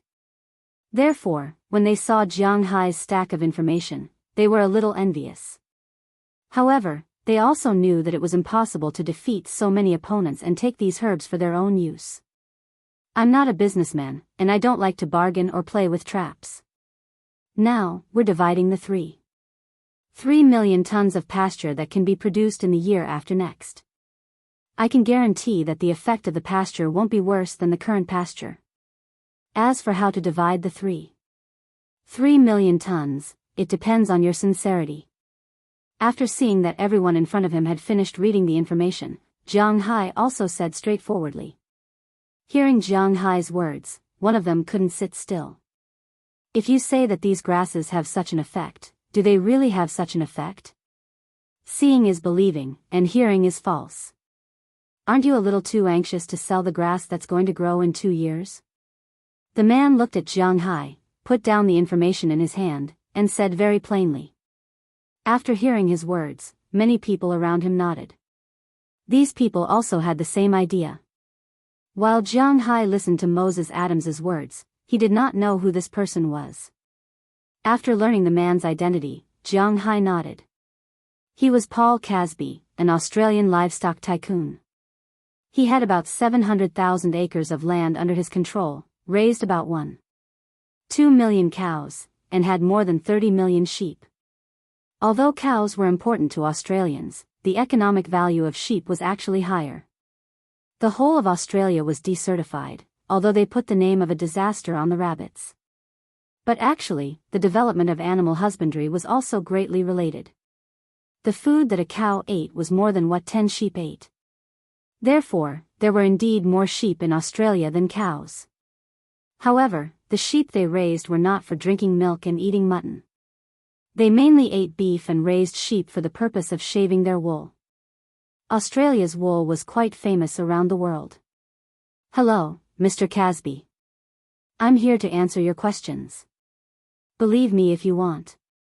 If you don't, you can leave. Although this man had some status, it didn't mean that Jianghai would spoil him. Jianghai gently tapped the table with his fingernail as he said to the man in a flat tone. You. Hearing Jianghai's words, the man's face suddenly turned red. What did Jianghai mean? Was the shop bullying its customers? Indeed, Jianghai was bullying his customers. The grass was his. If these people wanted to buy it, they could buy it. If they didn't want to buy it, they could leave because he didn't have to worry about selling it. It was such a simple problem. Over there, whether it was Du Feynman or Luke Shawn, they could all buy the grass. The reason why Jianghai held this meeting was to avoid some trouble in the future. After he sold the grass, if someone came to him again, he could directly say that the grass was sold out. He didn't know the secret, so he wouldn't tell them. This way, he could save a lot of trouble. It was precisely because of this that Jianghai met them here. Humph. Hearing Jianghai's tough words, Paul Casby looked at the people around him. He had to admit that these businessmen were really shameless. As long as there was money to be made, they didn't care about these things. The people who were still talking to him now looked elsewhere or started to study the information. This made Paul Casby feel a little embarrassed. But even so, he didn't leave. Instead, he waved his hand and sat down. What a joke. If he left this room, wouldn't it mean that this grass really had nothing to do with him anymore? He wasn't that stupid. He didn't care if Jianghai had a bad temper. The most important thing was to earn his own money. Now, I'll explain the price of this grass. My original manor can produce special grass. It's not the kind of grass that grows emperor bamboo grass or alfalfa. I sold it to some of my friends here for $150 per ton, but that was before I determined the exact energy of this grass. Now that I've upgraded the energy and variety of the grass, I've increased the price. The price is $600 per ton, Jianghu said slowly when he saw that everyone in front of him had quieted down. But as soon as he finished speaking, everyone couldn't help but gasp. $600 per ton? Did they hear it right? One must know that the current price of emperor bamboo grass is basically maintained at $30 per ton, which is about 200 renminbi, and Jianghu directly increased it by 20 times. 20 times, was this a joke? After this price appeared, many people began to whisper to each other. Jianghu's hearing was naturally very sharp. He could hear what they were saying. They were just saying that he was crazy about money. At this price, 330 tons of grass could be sold for nearly $2 billion. $98 billion, plus some small changes, $2 billion was a lot. Even after paying taxes, Jianghu could still earn $1 billion. $1 billion, and this was just the money from selling grass. And most importantly, this was money that belonged to him and could be earned every year. It was impossible for these people not to be jealous. With this price, the number of people who could accept it instantly decreased by half. We can't accept the price of $600 per ton, we. Just then, Paul Casby opened his mouth again. He was here to buy grass, not give away money. This price was too exaggerated. However, before he could finish speaking, Du Feimin had already raised his hand. Jiang, my friend, it seems that they can't accept your price. $600, I'll take it all. Looking at Jianghu, Du Feimin smiled, his eyes shining. At the same time, he despised these people in his heart. They were really short-sighted. 330 tons of grass could provide food for 1 million cows for a year. Even if these cows were sold for only $60,000 each, it would be 60 billion in total. Don't forget that the cows he raised were also raised with a mix of grass and ordinary fodder. In other words, these 330 tons could feed 2 million cows, which was 120 billion. Even if an ordinary country had to pay taxes, after paying half, there would still be 60 billion left. $2 billion for grass, it was nothing. For Du Feimin, he would take as much grass as Jianghu had. This was inevitable. No, I wrote in the agreement that each person can only buy 30% at most. Shaking his head, Jianghu spoke very calmly. He couldn't tie his economic lifeline to someone else. Look, no one wants it. You have nothing to do with the rest anyway, so sell it to me. If not, I'll raise the price to $700 per ton. How about that? Hearing Jianghu's words, Du Feimin also spoke with a smile, his eyes shining. Who said no one wants it? We want it too. But before Du Feimin could say more to persuade Jianghu, Luke Shan spoke directly. As he spoke, he nodded at Jianghu. Then let's split it equally. Du Feimin knew that Luke Shan had been in contact with Jianghu before this. So when Luke Shan also said he wanted it, he couldn't help but twitch his mouth. In fact, in his opinion, the grass should all be his. If it weren't for the people who leaked the information, he would have killed them long ago. Now, he wanted to catch them and kill them again. This was all money, money. Your Highness Du Feimin Vihar Muhammad bin Rashid Al Maktoum, you don't think that we're sitting here just for fun, do you? We're definitely going to take this grass.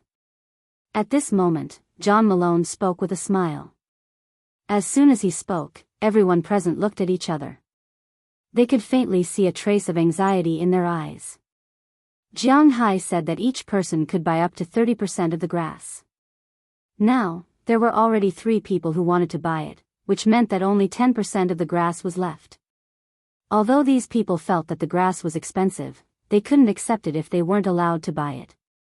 On behalf of South Korea and the Republic of China, I would also like to discuss the issue of the grass with Mr. Jiang. At this time, the arrogant representative of South Korea, who had been sitting at the side, couldn't help but speak seriously. As soon as he spoke, the other people's expressions became a little ugly. This was exactly what Jiang needed. How about this? There are only 3 million tons of grass in total. If anyone wants to buy it, write a note to me, and then I'll distribute it. Of course, you can also think that I'm not distributing it evenly, then please leave. Looking at the somewhat tense atmosphere in front of him, Jiang smiled, then looked at the people in front of him and spoke seriously. After hearing what Jiang said, although these people were angry, none of them dared to express it. Instead, some people who had a tacit understanding with Jiang and some people who knew how to be flexible, had already begun to write. Not long after, 17 notes were collected by Moses Adams. Jiang also took a look at what was written on these notes, and he couldn't help but smile. The reason these people came here was actually more of a test and an attempt. However, none of them lacked the tens of millions or hundreds of millions to buy the grass. Therefore, the amount they gave was very large, but Jiang could control the amount they bought. This was called a rare commodity worth hoarding.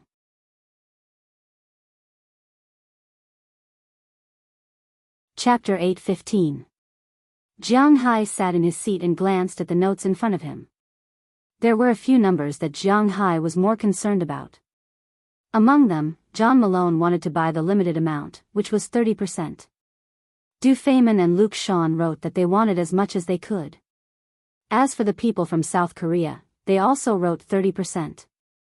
The others, like Paul Casby and the others, wrote 20%, 10%, and so on, but none of them wrote less than 10%. With all these things added together, even if Du Feynman and Luke Shawn were not included, it would still reach 300%. Of course, this was impossible. Jiang also needed to maintain the interests of his friends. Therefore, after looking at it, Jiang announced that the meeting was over. After everyone returned to their rooms, he would naturally visit them one by one. After hearing Jiang words, although these people were a little nervous, they would not refute what Jiang said. They all returned to their rooms, looking back repeatedly. Jiang looked at the notes and was amused. In fact, he had a backup plan. The 25 tons per mu he said was a total of 3 million tons. This was based on the normal grassland. These people naturally did not expect that Jiang grassland could continue to grow as long as it did not snow and the grass was covered. In fact, even if the grass was covered by snow, Jiang grass could still be cut. However, he did not want to do so. Just in one spring and one summer, the amount of grass would be 25 tons. What if it was in one autumn? Jiang did not cut grass in winter, but he definitely had to cut grass in autumn. With one more season, it would be an additional 50%. Moreover, if Jiang said it was 25 tons, would it be 25 tons? Was his spirit energy so worthless? According to Jiang estimation, he could sell at least 7 million tons. The remaining half was his backup plan. After returning to his room, he first met John Malone and South Korea's request of 30%. After all, there were 2 parties. One was the largest landlord in the United States. Jiang couldn't afford to offend them. Also, it would be beneficial for him to build a good relationship with them. The other party was a developed country. Jiang didn't need to be angry with them. Of course, if they weren't so shameless, Jiang might have tricked them less. On John Malone's side, Jiang had signed a contract for 1 million tons of grass at a price of $600 per ton. On South Korea's side, there was a total of 900,000 tons of grass at a price of $600 per ton. This amount of grass was enough to feed 600,000 cows to the level of Du Feynman. If each of the 600,000 cows was sold for $60,000, that would be $36 billion. It was quite valuable. His earliest friend, Du Feynman, naturally wouldn't mistreat him.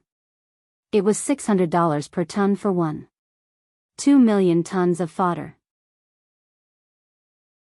This amount was enough to feed his $1 million cattle farm for a year. Of course, it was still far from reaching the level of Jianghai's cows. Luke Shan wanted 1 million tons of fodder.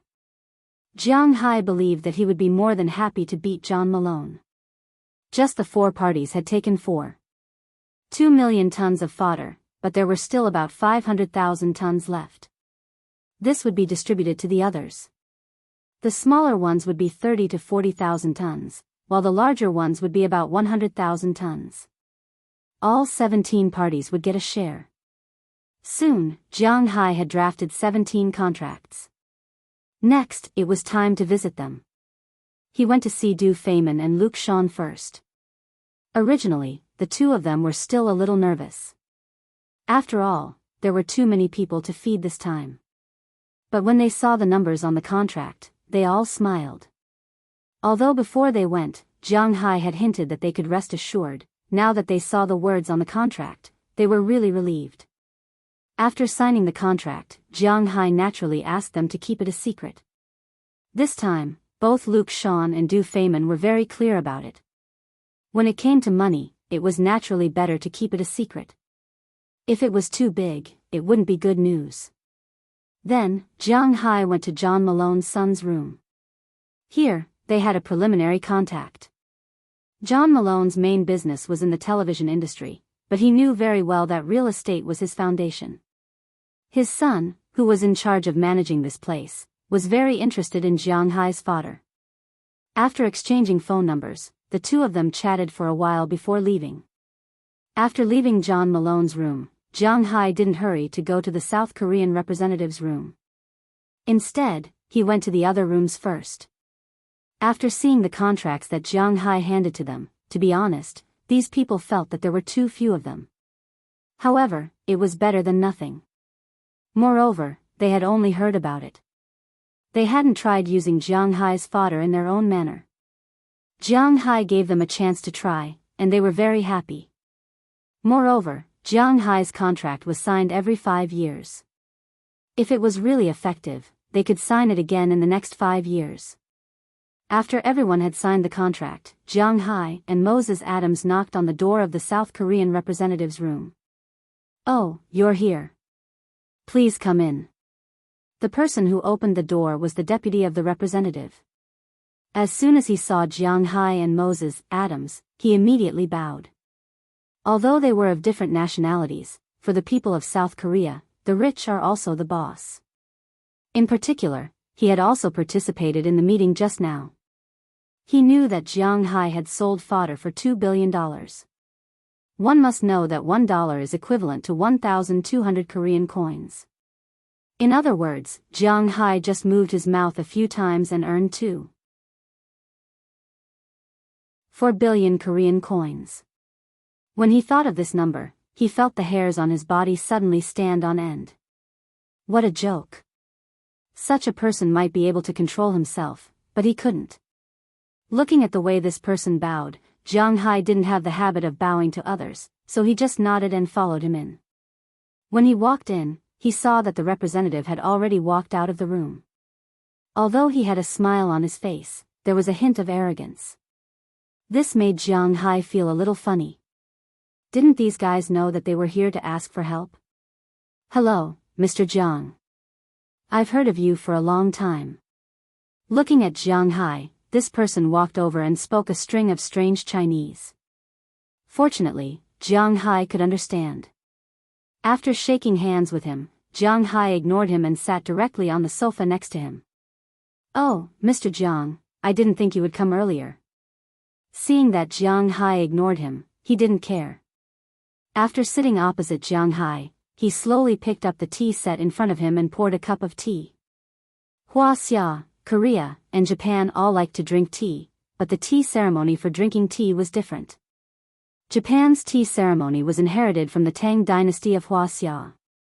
At that time, Japan was very fond of the Tang dynasty culture of Wuxia, so the tea ceremony of the Tang dynasty, including the matcha technique, was passed down to Japan. Korea's tea ceremony originated from the Song dynasty. It was somewhat similar to the tea ceremony of Wuxia. It wasn't so troublesome, but it was just vegetables, hee. Although Jianghu was a northeasterner, he wouldn't speak for the northeasterners on this point. There was indeed no good tea in the northeasterners. The good tea was in the Central Plains, and South Korea was about the same latitude as the northeasterners. He didn't have any good tea. Although this guy was fiddling with it, Jianghu knew that this thing was very ordinary. However, he didn't expose him. Instead, when he was doing it, Jianghu directly placed the contract in front of him. This is the quota that we think is suitable for this gentleman after discussion. You can take a look. Hearing Jianghu's words, this person didn't care too much. After pouring a cup of tea, he took a sip and picked up the contract to read. If you don't care about these shares, I think someone else might buy it. Looking at his leisurely manner, this made Jianghu a little unhappy. He crossed his legs and looked at this person as he spoke. No, Mr. Jiang, this contract can be said to be very important to me, but it can also be said to be not very important to me. It's important because this contract is an order given to me by the higher-ups, and I must complete it. It's also not important because this is an order given to me by the higher-ups. Do you know anything? I don't raise cattle. Hearing Jianghu's words, this person shook his head and said slowly. Hearing this person's words, Jianghu couldn't help but laugh. Indeed, dealing with the country was very annoying. Because the people who came might not be directly related to this matter. For example, Du Feynman, Luke Shawn, and the others had dealings with them. Because they also needed to raise cattle, Jianghu's pasture was closely related to them. However, dealing with people from the country, this person might have nothing to do with this matter. Just like now, it was just a political task, and it had nothing to do with him. Jianghu looked at him and really felt like he had punched cotton.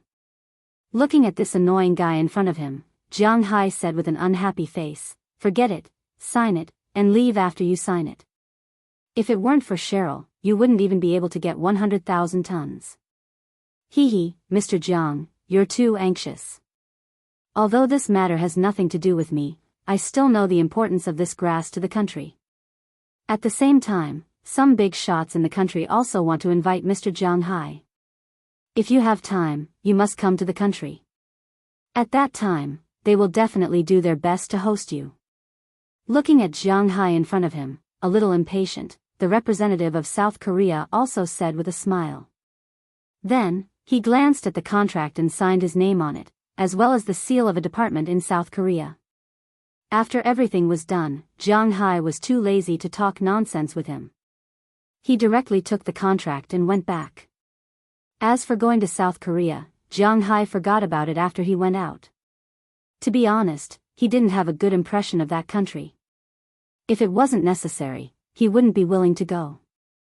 After returning to his room, Jianghu also let out a sigh of relief. The things here were finally done. In this case, no one should come to make trouble when he goes back to celebrate the Mid-Autumn Festival tomorrow.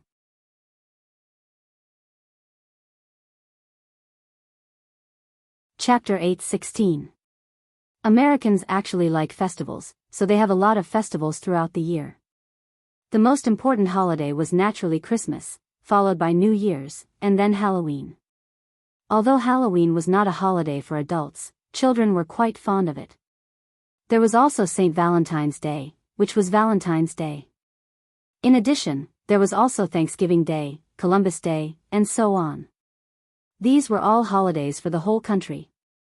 If there was no holiday, who would like it? But for Wuxia people, the most important festival of the year is naturally the Spring Festival, followed by the 15th day of the first lunar month. After that, it is the Dragon Boat Festival, and then the Mid-Autumn Festival. The Mid-Autumn Festival, in the eyes of the people, should be the second most important festival, after the Spring Festival. Jianghu is a very traditional Wuxia person, so this Mid-Autumn Festival is very important to him. On the first day, after distributing the fodder that will be produced in 2 years, Jianghu returned to his manor with Galina and the others. His strategy is not very good. Not only did it bring him a fortune of $2,820 million, but there are also fewer flies. When things weren't so mysterious and everything was made clear, the majority of people would give up. But there are also a small number of people who will not give up so easily, but Jianghu can also ignore them. After returning to his manor the next day, today is the Mid-Autumn Festival. Unknowingly, they have not seen each other for half a month. Qi Jia and the others naturally miss him, but now is not the time for them to be tired of being together. When he came back, he has a new task, which is to prepare the Mid-Autumn Festival dinner. This year should be the most complete year in Jianghu's manor. Jianghu, Qi Jia, Qia, Feng Yunxin, Ai Xiaoxi, Aphrodite, Hilda, Paige, Sheila, Osiria, Bridget, Janice, Azalina, Galena, and Wallace are all here. Even Jianghu specially gave Zheng Jin a half-month holiday, so that she can go back to China and take a look. While he was at it, he called back Rallis, Bearjack, Valentina, and Arlsala. It could be said that among Jianghu's women, only Qi Li and Du Ning were absent, except for Prawalton and Selena Gomez, who were not in a relationship with him. Since everyone was here, this reunion festival had a purpose. A few days ago, because of the incident with Jianghu, these people were not in the mood to celebrate the festival. But now, they were relieved. Early in the morning, these people were busy under the command of Qia. During the Mid-Autumn Festival, in addition to fish and meat, the most important thing was the mooncakes. However, it was difficult to buy high-quality mooncakes in the US. Luckily, Qia knew how to make them. She knew last night that Jianghu would be back today. After the matter was settled, she started to prepare. First, she made the skin of the mooncakes. This was quite difficult. First, she needed to use oil, syrup, alkaline water, and salt. In a container, she heated it with microwave for dozens of seconds until the sugar became diluted. After that, she sifted in flour and made a skin the size of a palm. Then, she wrapped it with plastic wrap and left it for 4 hours. After that, she made the filling. Jianghu only liked to eat fruits, so she wrapped them with fruits. After making the syrup, she wrapped it with the skin and pressed it with a mold. After that, she knocked it down and baked it. There were some rules when baking it. At first, she had to spray a layer of water because the filling would be cooked easily. Then, she put it in and baked it for 5 minutes. Then, she took it out and brushed it with egg yolk. Then, she put it in and baked it for 7 minutes. At this time, it was basically cooked. But it did not matter. She could bake it until the color you liked. Therefore, when Jianghu came back, the first batch of mooncakes was ready to eat. Jianghu did not like to eat mooncakes. But since it was a festive occasion, he picked up a piece and took a bite. Jianghu was a little surprised when he took a bite. Because this mooncake was very delicious. It was really different from the one she bought, but it was a little troublesome to make. Eat it quickly.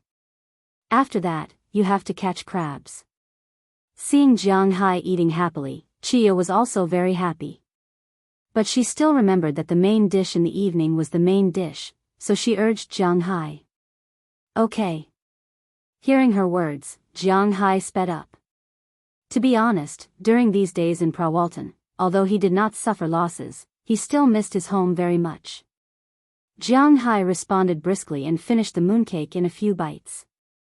These days, although Qi Jia and the others were not in the mood to prepare for the festival, after all, it was a festival. Therefore, they had already prepared some necessary things, such as a big fish, which they had asked Edouard Anderson to do. The next morning, he sent a 4-kilogram tiger-striped fish. It was a big fish. But the most important thing was that the boss wanted to eat it. The fish had already been packed and was being pickled. Although this fish was best steamed, it could also be braised. Jianghu specially brought back a lot of chili seeds from China. A long, long time ago, he remembered watching a program that introduced the chili seeds in China. The 4 provinces that could eat the most spicy food were Shu-Di, Xiang Province, Nandao, and Nanyun. The Shu lands and the Xiang Province mainly produced Chaotian pepper, while the southern province produced yellow lantern and Nanyun produced shabu-shabu. Among them, the yellow lantern was known as the spiciest in Huaxia. Jianghu had also gotten a lot of seeds of this thing when he went back last time. Jianghu also tasted it. He had to admit that it was really spicy. In particular, Northeasterners like to eat it directly with sauce. A chili pepper could make people feel homesick. There was no way to eat this chili on its own as there was a limit to a person's tolerance. However, when it was used in cooking, the taste was quite overbearing. No matter if it was used to make internal organs or fish, the taste was quite good. There were fish, pork knuckles, and pork ribs. Just casually slaughter a fragrant pig. There were also some vegetarian dishes such as beef, mutton, donkey meat, and so on. Jianghu glanced at the menu and saw that there were 20 dishes. In addition to the braised fish, there were braised pork ribs, tiger skin pork knuckles, double-cooked pork with flour, kung pao chicken that had been cut, yuxiang shredded pork with seasoning, and the Argentinian red prawns that Jianghu had prepared a while ago. Half of them were made into large prawns, and the other half were made into garlic prawns. There were 2 beef dishes, 1 fried steak, 1 braised beef brisket in red wine, and 2 mutton dishes, 1 roasted lamb leg, 1 Xiran mutton, donkey meat sauce, and then cut it into slices to be eaten as cold dishes. There were 13 dishes. There were also chopped meat stuffing, which was prepared to be steamed lion's head. There were also some vegetables. Almost all of the Northeasterners would eat cold dishes at banquets. Vegetables with cucumber, stir-fried vegetables, the Northeasterners' famous dish, 3 delicacies, the Northeasterners' national dish, chili tofu, stir-fried broccoli, stir-fried cabbage with vermicelli, and finally, a flying dragon soup. Just the dishes that Jianghu saw, there were 21 dishes. Including Jianghu's crabs, there were 22 dishes. There were also lobsters, abalones, and sea cucumbers. These were also Jianghu's most delicious dishes. In addition, there were also many shellfish in the sea. If Jianghu was allowed to cook freely, it would not be a problem to cook hundreds of dishes. However, Chia was in charge of cooking now. Jianghu specifically asked if she wanted lobsters and abalones. Chia thought for a moment. Lobsters were not necessary. Recently, they had been eating more than 30 catties of lobsters, and they were a little tired. What a waste. He could get a few abalones and cook them when the time comes. Although in his heart, he was thinking that the water was a waste of God's gift. But Jianghu still rode his 4-wheeled motorcycle and left. Riding the motorcycle, Jianghu came to the seaside and greeted Edward Anderson. After confirming that there was nothing to do recently, Jianghu went directly to the dock, took a boat, and left. After driving the boat near the coral and the open sea, Jianghu also changed into a diving suit. He did not need oxygen and plunged directly into the sea. After entering the sea, Jianghu was like a fish in water. He ignored the water pressure. Recently, he felt that his speed at the bottom of the sea seemed to be faster than when he was moving on land. Jianghu had a lot of fish, but the water was quite clear. If the visibility was good, he could even see the bottom of the sea at a depth of 30 meters. Jianghu looked at the sea level. Soon, he found a nest of crabs. Then, like an arrow leaving the bow, he swam toward the nest of crabs in an instant. It didn't take long for him to appear next to the crabs. Jianghu glanced at it. This was a nest of king crabs. The so-called king crabs were technically called giant pseudoliteral crabs. They were produced in Australia. These crabs were bought by Jianghu and raised by him. Living in Jianghu's place since they were young, the size of these crabs was quite big. The biggest one was almost at the adult level, more than 30 kilograms. Compared to the average lobster, it was not inferior. Jianghu originally wanted to catch some of these crabs, but he thought that it would not look good if they were placed on the table. So, in the end, he only caught one that looked about 35 kilograms. He deliberately floated to the surface and threw it into the cabin. Then, he sank again. He wanted to catch some small crabs. This way, it would be easier for everyone to eat. In Jianghu's manner, there were many big things, and naturally, there were also many small things.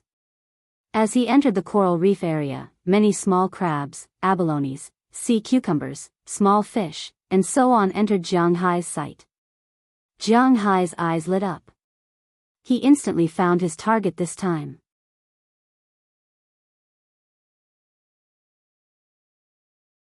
Chapter 8:17. Treasure Crab. This was Jiang Hai's current goal. Treasure crab was actually quite famous in the United States. Of course, it was also somewhat famous in China. But it wasn't very common. This kind of crab was also called yuanbao crab. It was round and looked very fun to play with.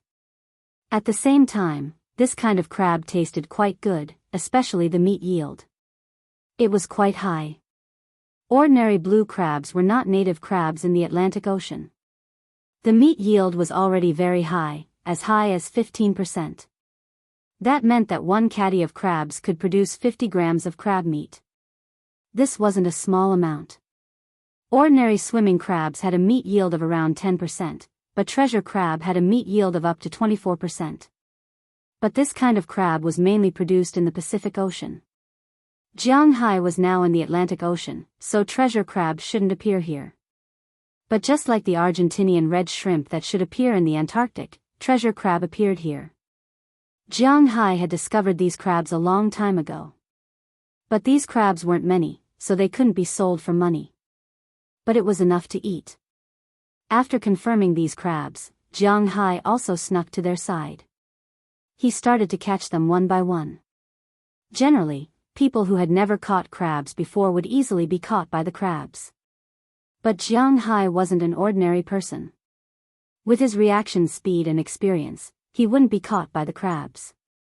One by one, the crabs were quickly picked up by Jiang Hai.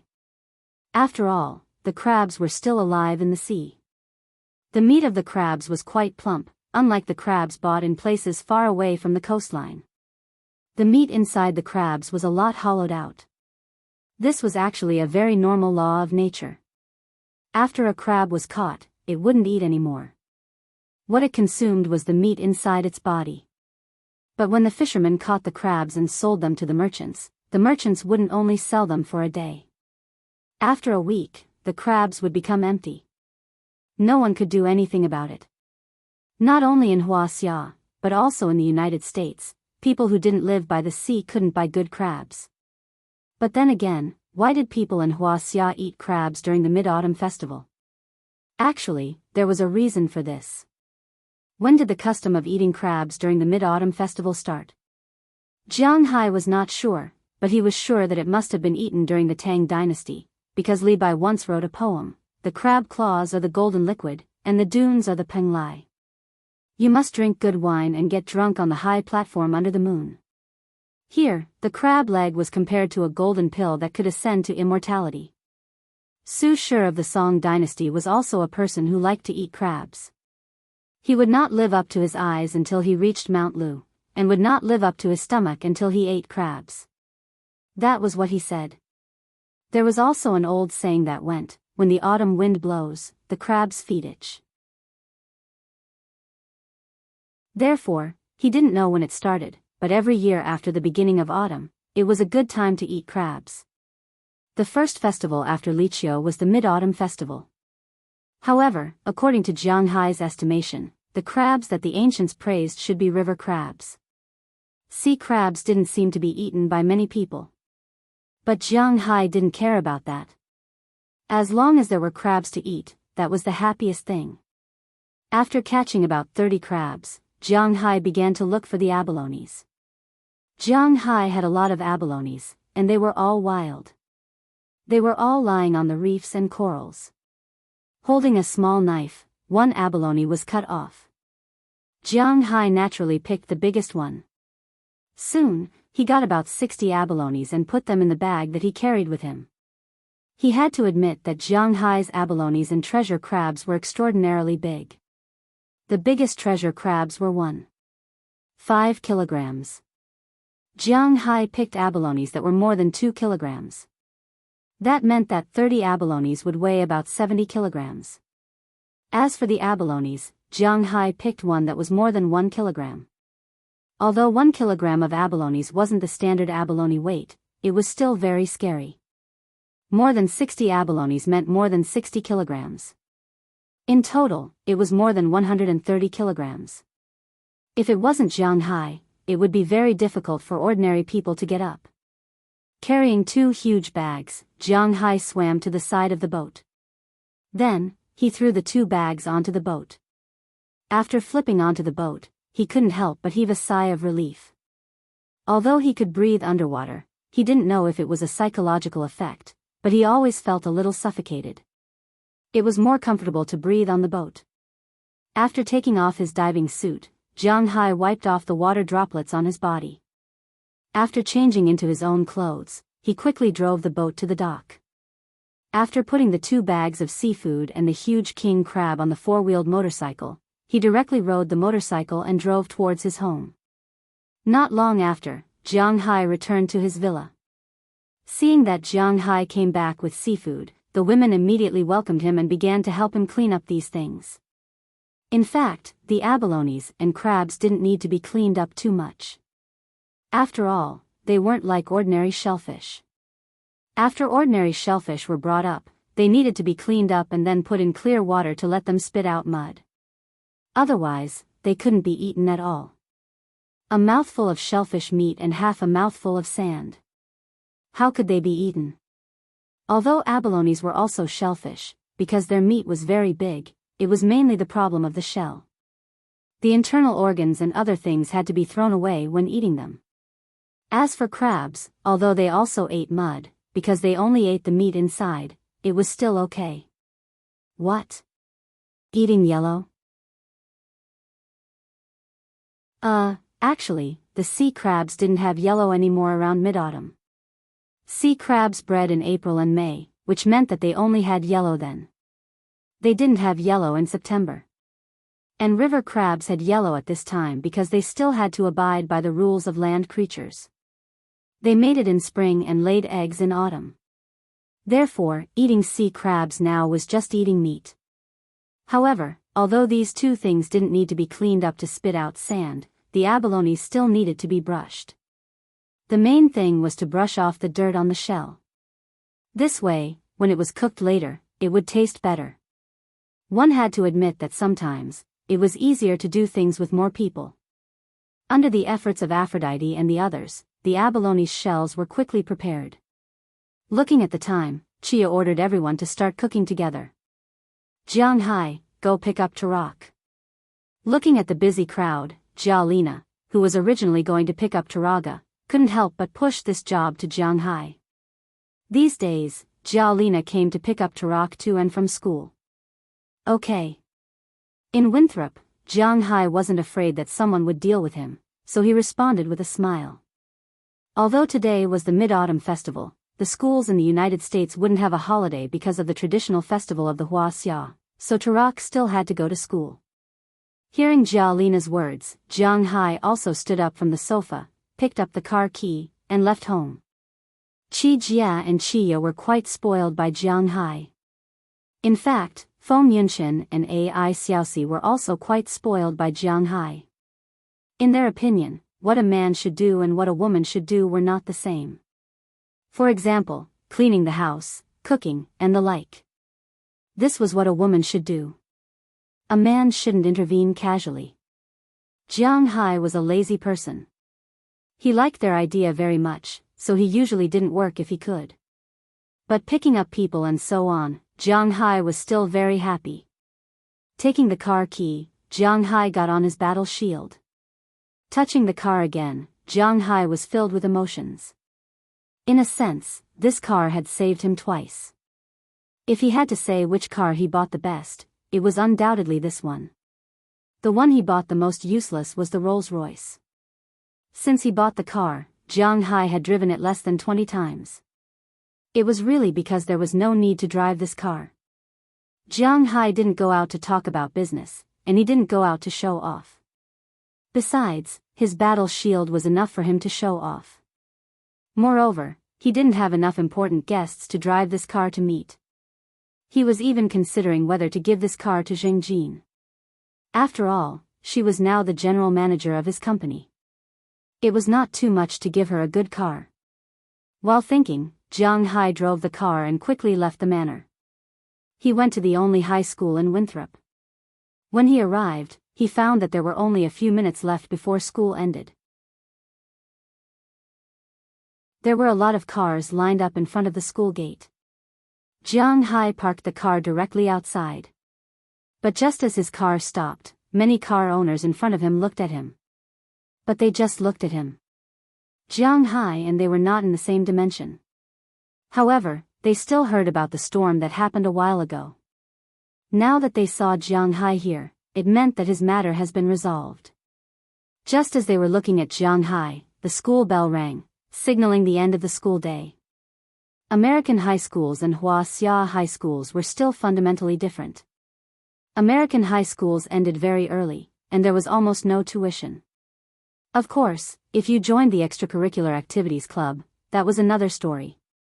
But generally speaking, American high school students didn't end school later than 5 o'clock in the evening. If you still want to study and get into a good university, you have to go back and study by yourself or find a tutor. But Taraga didn't need this at the moment because she still couldn't keep up. Winthrop school ended at 4:30 every day. The bell rang. After waiting for about 10 minutes, Taraga walked out of the school gate with two girls, one in black and one in white. These two should be her good friends. When she saw Jianghu, a smile appeared on her face instantly. Looking at the smile on her face, Jianghu was also very pleased.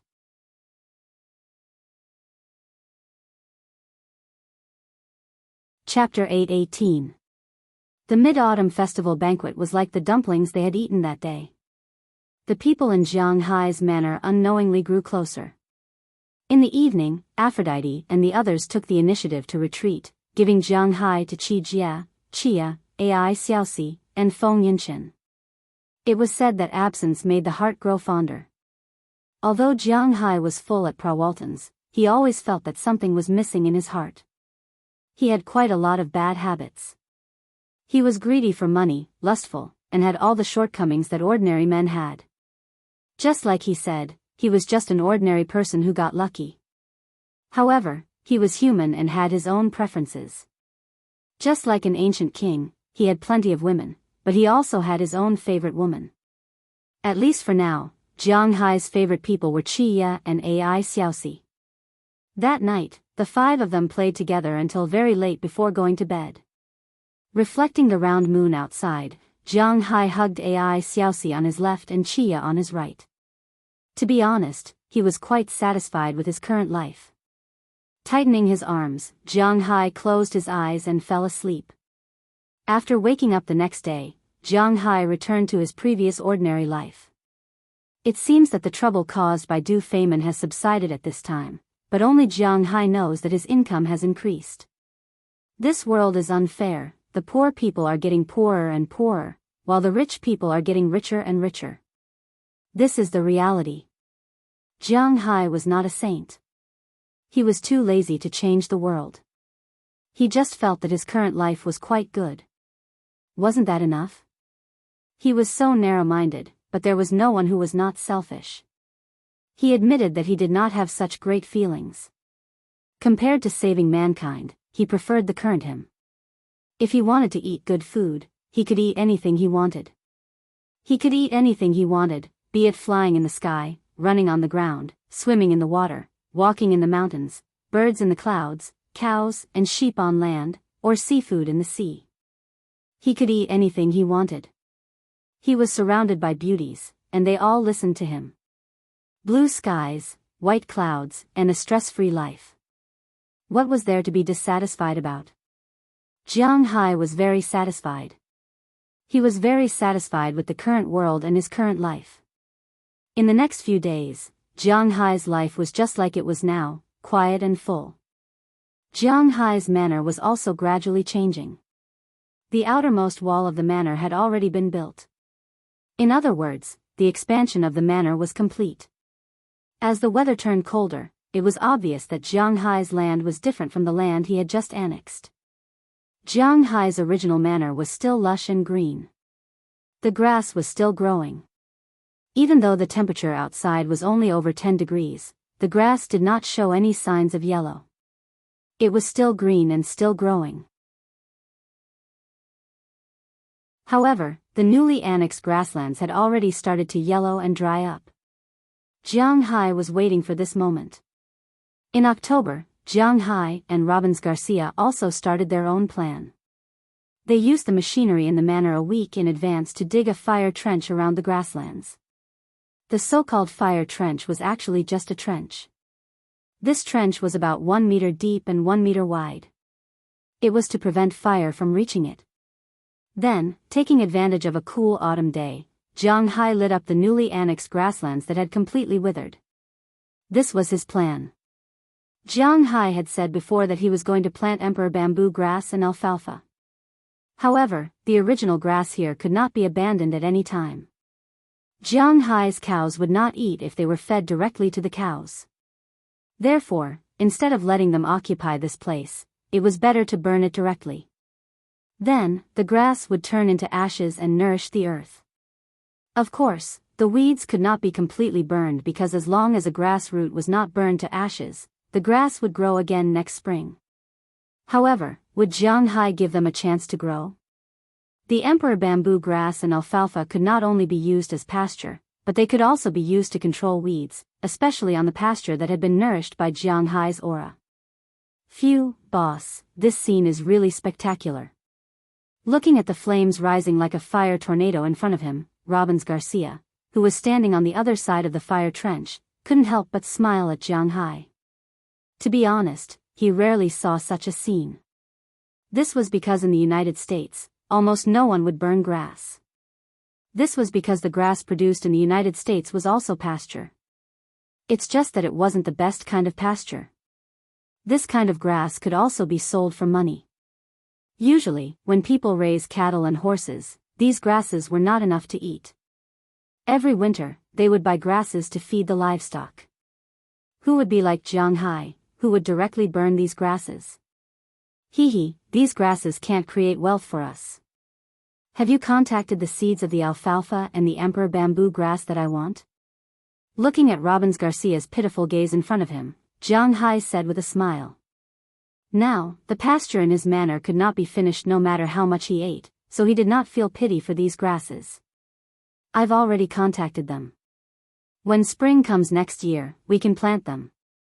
Hearing Jianghu's words, Robbins Garcia couldn't help but smile and say. In fact, he really admired Jianghu.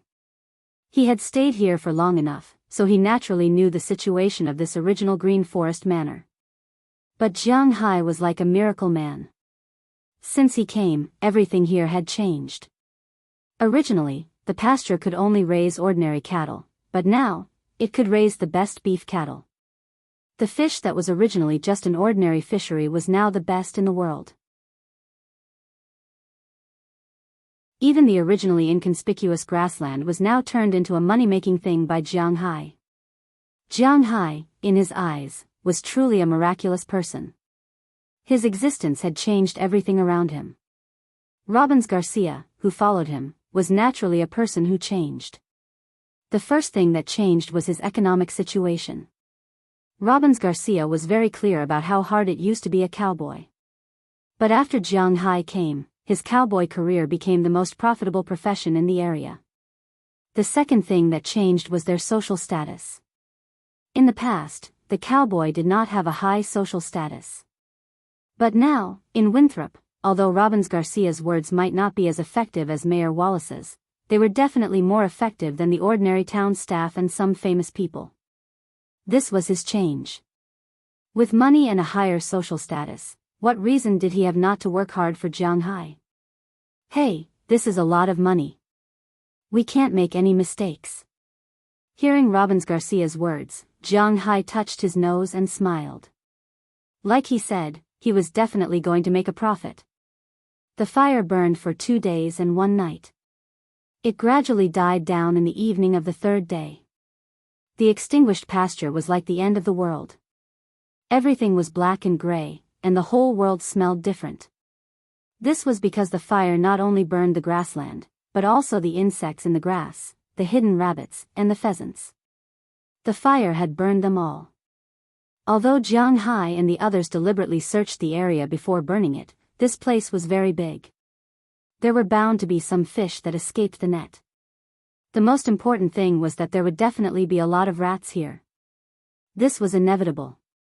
But now, these guys had turned into charcoal. When the wind blew, other than the burnt smell, there was only a burnt smell. From time to time, in some hidden places, there would be some places that hadn't been completely burned, still emitting faint flames. Looking at this scene, to be honest, Jianghu felt a little panicked in his heart. But fortunately, his ability to adapt was fast. After the fire was extinguished for a night, Jianghu brought Robbins Garcia, Philemon Turner, Harriman Fell, Bennett Rodney, and Eleanor Cece, who were specially transferred over. They drove the huge tractor in his manor and began plowing the pasture. Of course, they weren't really plowing the ground and preparing to plant anything. They were doing this mainly to turn the soil upside down. The ashes of the plants that had just been burned were still very soft, but now that it was cold, a frost or rain would cause the ashes to congeal. At that time, not only would these things not be able to nourish the soil, but it would also have a negative effect on the soil. It would form a layer of crust on the soil, preventing the seeds from being planted properly. Now, they were turning the ground and mixing the ashes together. After a while, when it snows, the heavy snow would cover the ground and completely mix the ashes together. Next year, they only needed to sprinkle grass seeds on the ground, and Jianghu could wait for them to resurrect. Because they didn't need to be very detailed, Jianghu's 3 tractors were busy for the whole day. They had already plowed through more than 15,000 acres of land. After that, everyone went to rest. The matter of the new grassland came to an end. Jianghu once again returned to his favorite leisurely state. To be honest, sometimes Jianghu felt a little bored. He did not want to just lie here all day long. When he first came here, he was still a little busy. However, Jianghu Bei also knew that this was when he first arrived. At that time, he had a lot of things to do because he was very curious about everything. He went fishing in the river, rode horses, herded cows, and even went to the town to play. But now, after staying here for 2 years, Jianghu found that he really had nothing to do. He was a little bored. But he had to admit that God liked to torture people. Just when Jianghu felt that there was nothing to do, his phone rang.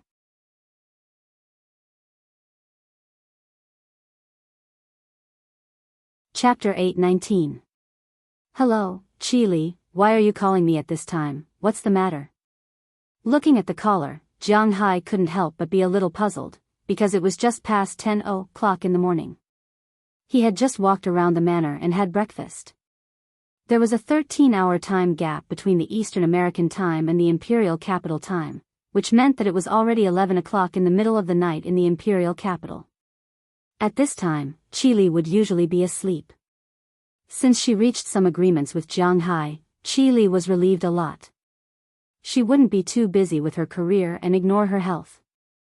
Basically, her daily sitting time, Du Ning also told him that she would wake up at 6 o'clock in the morning and do some exercises, but unlike her sister, she preferred to do yoga. After waking up in the morning and doing some yoga at home for a while, she would go to work at 8 o'clock. Du Ning was now her assistant and bodyguard. Even if he lived with her, but not in the same room. Around 11 o'clock in the morning, she would call Jianghu. Just when Jianghu was at 10 o'clock in the evening, she would video call him. After 10 minutes, she would hang up. Then she would go to lunch, and Jianghu would sleep. After lunch, she would work until around 5 o'clock in the afternoon, and then take a car home. Since sending Ai Xiaoxi and Feng Yunshan to Jianghu, she didn't work overtime. Every day, she would get off work at 5 o'clock, and then go to any of the 4 restaurants to inspect them. After dinner, she would go home, watch TV for a while, or deal with documents, and go to bed around 10 o'clock. This was also her daily schedule. And now it's 11 o'clock in the evening. What the hell is this? Why did she call Jianghu at this time? Something really happened. I just got the news that our plane was detained. Listening to Jiang Hai's voice, Qi on the other side couldn't help but let out a long sigh, and then said helplessly. Hearing her words, Jiang Hai was stunned. The plane was detained? What does this mean? Just as he was about to ask, he realized that Jing Jin had also called him. Jing Jin also called. Looking at Qi, Jiang Hai said immediately. Let's do a three-way video call. Hearing Jiang Hai's words, Qi also said seriously. This matter is really important. After hearing what she said, Jiang Hai also turned on the three-way call. In an instant, Jing Jin and Qi Li's faces appeared in front of Jiang Hai. Jiang Hai, bad news. Our plane has been detained by the South Koreans. As soon as the video started, Jing Jin couldn't help but say sternly. At that moment, she realized that not only was Jiang Hai on the other side of the video, but there was also Qi Li. I just got the news and wanted to tell Jiang Hai about it. It seems that we got the news at about the same time. Looking at Jing Jin, who was a little confused in front of her, Qi Li smiled and said seriously. Wait, did you just say that it was South Korea who detained our plane? Jiang Hai frowned when he heard the words of the two. South Korea? A while ago, he just did a business with that country. What do these guys mean? Dare to detain his people? Yes, we are very sure that the people who detained the plane are South Korea. There are 30 tons of frozen beef in that plane. This is the amount to be sent to Wuxia this week. Hearing Jiang Hai's words, Jing Jin also said with certainty. After all, the plane was stopped in Incheon, South Korea. Hearing what she said, Jiang Hai frowned. These guys, are they looking for death? The news I got was that the plane's engine had some problems. When we flew to South Korea, we landed at the airport of South Korea. They said that we needed to repair it, but after landing, they said that our plane was carrying contraband. Not only did they detain the plane and the goods, but they also detained the people. After hearing Jing Jin's words, Qi Li also said seriously. This is only an occasional stop, and it is allowed. This is not uncommon internationally. After all, a plane has to fly from the United States to Wuxia. If there is any small problem with such a long distance, it needs to be repaired immediately. There are often some passenger planes that have some small problems, and then they stop in some countries or regions midway. Although Jiang Hai has not encountered such a thing, such things do happen, but they are like South Korea, directly detaining the plane. Such a move has never happened before. No wonder Qi Li was awakened in the middle of the night. The things on that plane can pass the customs inspection of the United States and Wuxia. Now these people from South Korea are causing trouble. I just received news that their officials asked our company's legal representative to solve this problem. At this moment, a person appeared next to Jing Jin. This person is not someone else. It is Valentina, who went back to work after spending the Mid-Autumn Festival with Jiang Hai. She handed Jing Jin a piece of paper, but looking at her face, it is not good news. After reading this piece of paper, Jing Jin's face was also very ugly, and she said to Jiang Hai with a serious face. Their target this time should be me. Hearing Jing Jin's words, Jiang Hai disdainfully chuckled. He seemed to understand what these people wanted to do. A few days ago, although Jiang Hai hadn't planted any new pasture, he still hadn't harvested it. But among the 17 forces, except for Du Feimin and Luke Shan, the others asked to see Jiang Hai's manor, but they were rejected by Jiang Hai. They could only look from afar, but they got Jiang Hai's soil and pasture. Jiang Hai is naturally very clear about what to do with these things, but he is confident that these guys can't decipher his secrets. It seems that South Korea should have discovered something recently, or not, so they came to Jiang Hai, hoping that Jiang Hai can go to their country as a guest. As for whether there will be any danger or an ambush after going, no one knows. The politics of a country are extremely dirty. If it was before today, even if they sent an invitation, Jiang Hai would not go, but now his plane and personnel are detained there, so this time he has to go. Because Jiang Hai's situation is somewhat special. First, after all, he does not own a particularly large company. His company mainly serves himself, so even if he wants to borrow the power of Prawalton, the position of Walmart is not firm enough. Second, although Jianghu is a rich man in the United States, he is a Wuxia citizen. But in Wuxia, he does not have any property. In other words, although he has a high reputation in the local area, whether it is the American government or the Wuxia government, they will not stand up for Jianghu.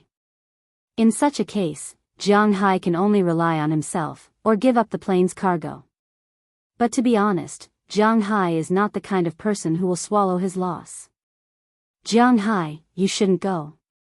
Looking at Jianghu's face, Qili said affirmatively after pondering on the phone, but Jianghu smiled. Looking at his smile, Qili sighed. She knows that Jianghu has made up his mind. Although I don't know who those people are, they work for me and have been detained. I must go and take a look, but I'm worried that those guys may be targeting me, so. In a while, Jingjin, you go in the name of the company and ask them what they want to do. If they want someone to go, you go, and I'll quietly follow. After thinking about it, Jianghu decided that one would be in the light and the other would be in the dark. He wanted to see what the South Korean people wanted to do. If there was an accident, he could escape by himself. No. But as soon as Jianghu's words came out, the two people on the other side said in unison. Hearing Qi Li's words, Jingjin stopped talking and waited for Qi Li to explain to Jianghu. You know that their target is you. If you go there quietly and no one knows, it will be very dangerous. After all, they are a country.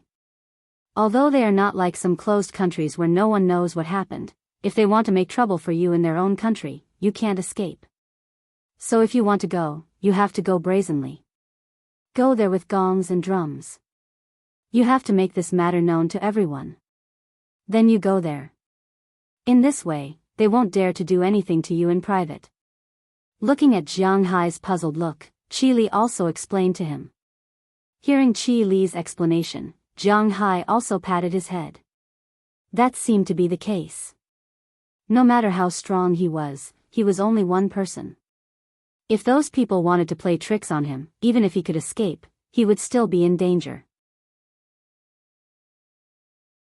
However, if he went out in a big way, as a developed country, they naturally wouldn't dare to do anything to him. Everyone knew that North Korea hated Americans and detained American reporters and so on. But when Rodman went there, he was welcomed by everyone. Everything was easy to talk about. This was the power of language. Even North Korea was like this, let alone South Korea, who claimed to be a developed country. Hearing Qi Li's words, Jianghu also nodded.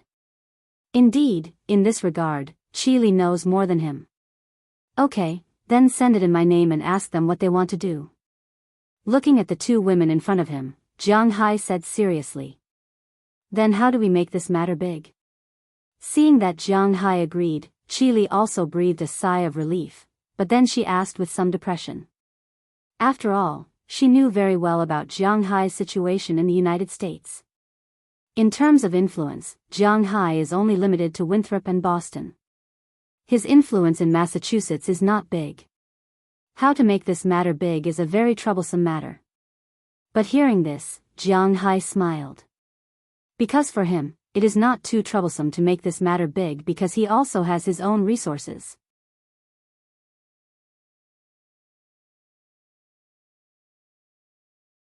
Chapter 820.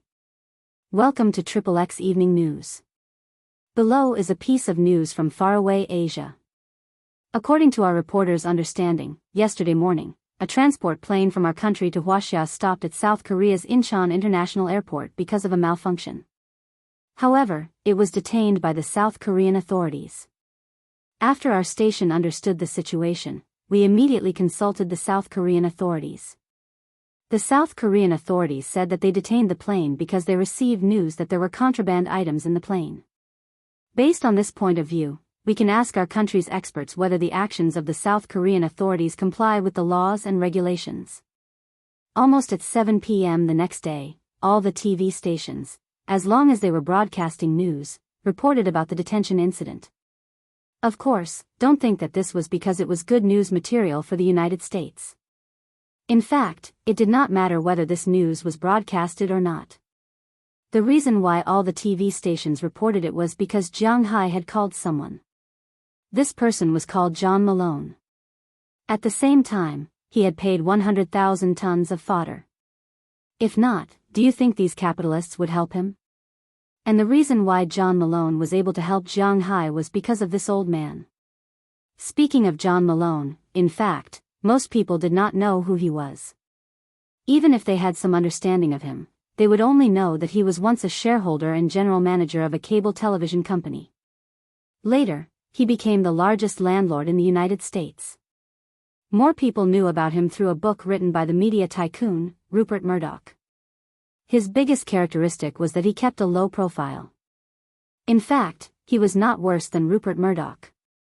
In fact, during his peak, he was the most powerful media tycoon. Speaking of cable TV stations, the Americans knew the TV stations the most. The people in China only knew about TV stations. This was because the NBA and American dramas that they watched were all imported or produced by these TV stations. Many people in China knew about these TV stations. CBS, CBS, NBC, NBC, ABC, ABC, CNN, CNN, Fox, and Fox Broadcasting.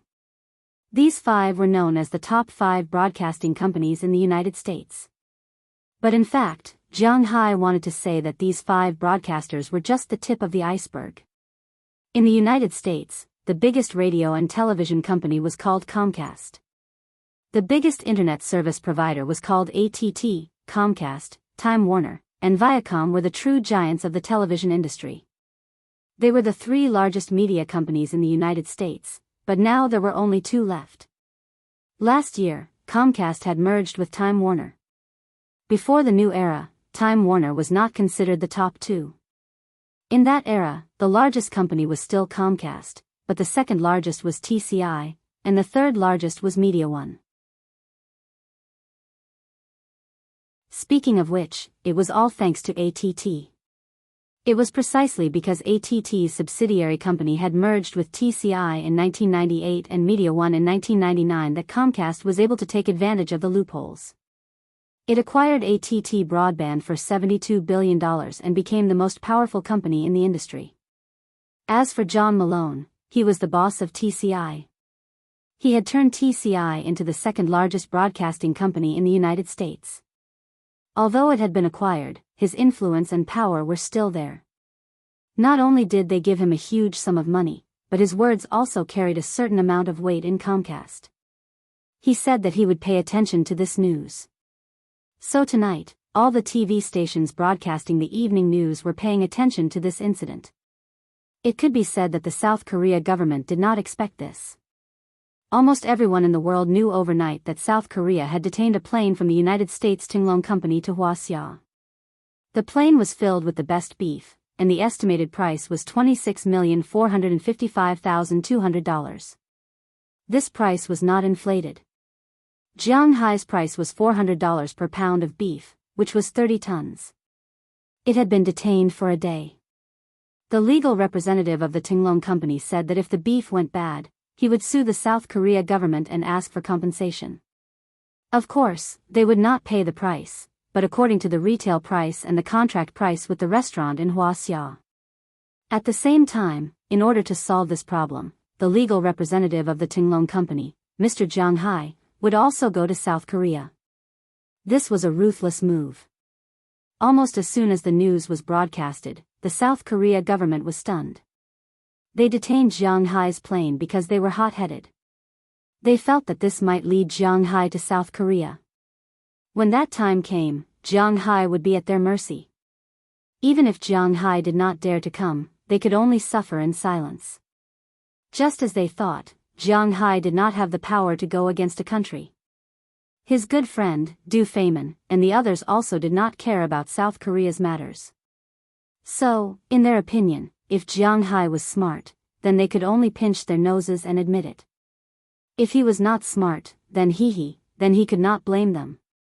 However, no matter how they thought about it, they did not expect Jianghu to have the power to make almost all the television stations in the United States pay attention to such a trivial matter during the evening news. This time, South Korea will be in trouble. Jianghu has already made it clear that he will go. Moreover, he is going with the eyes of almost all the people in the world. If he encounters any trouble in South Korea, then the South Korea authorities will have a hard time dealing with it. So, the people who wanted to mess with Jianghu the most became Jianghu's protectors. Something could happen to Jianghu, but it definitely could not happen in South Korea. Otherwise, it would be a devastating blow to South Korea's international reputation. Detain someone's plane, lure their legal representative over, and then the legal representative met with an accident? Thinking about those Gao-Nanli officials, they couldn't help but feel a chill down their spine. They knew that Jianghu was with them. Absolutely, nothing can happen to him. As for the fuse, the 30 tons of beef, well, according to the statement jointly sent by Moses Adams and Qi Li's lawyers in China, the actual price of 1 ton of beef was $26,455,200, and the actual price of the beef was $34,501,800. There was also the calculation of the delayed transportation fee, the restaurant's sales time, and so on. If this batch of beef did not go bad, then they would sue South Korea for $10 million. If this batch of beef did go bad, then they would sue South Korea for $100 million. Moreover, they requested that the beef only be chilled and not frozen, because it would affect the taste. It was well known that chilled food, whether it was fish or beef, could only be kept for 7 days at most. Jianghu took 1 day to slaughter the beef and 1 day to transport it. Now that he was detained, it would take another day for Jianghu to come over. In other words, the beef had already been stored for 3 days, plus the day they had to hand it over. Currently, South Korea's authorities had 3 days to solve this problem, or they would have to pay $100 million. That was close to 120 billion won. For a country, this was not a small sum. Of course, it was not clear whether they would pay that much in the end, but Jianghu could afford to lose 30 tons of beef. It was only about 50 or 60 cows, and each cow was worth $2,000, which was about $100,000. However, South Korea could not afford to lose that much. Especially after the plane was taken away, the person in charge of watching over the plane had already said that the plane was handed over to him to watch over. If anything happened, it would be his responsibility. 120 billion. Even if that person's entire family died, he wouldn't be able to afford it. Therefore, after he heard the news, he called almost every day to urge the authorities to think of a solution. This time, it was Jianghu's turn to come over unhurriedly. One had to admit that sometimes, connections were really important. If Jianghu did not know John Malone, if he did not have what John Malone wanted, he could only give up the plane dejectedly, just like what South Korea's authorities had imagined. However, the problem was that Jianghu had it. With this layer of relationship, Jianghu was currently the focus of the whole world. If nothing happened to him and he successfully got the plane back, then it would not be long before everything calmed down. However, if something happened to him, then South Korea's losses would be far more than just compensation. After a phone call, the situation of Jianghu and Nan Gaoli, who were originally opposing each other, was directly reversed. Now, the choice was in Nan Gaoli's hands, not Jianghu's.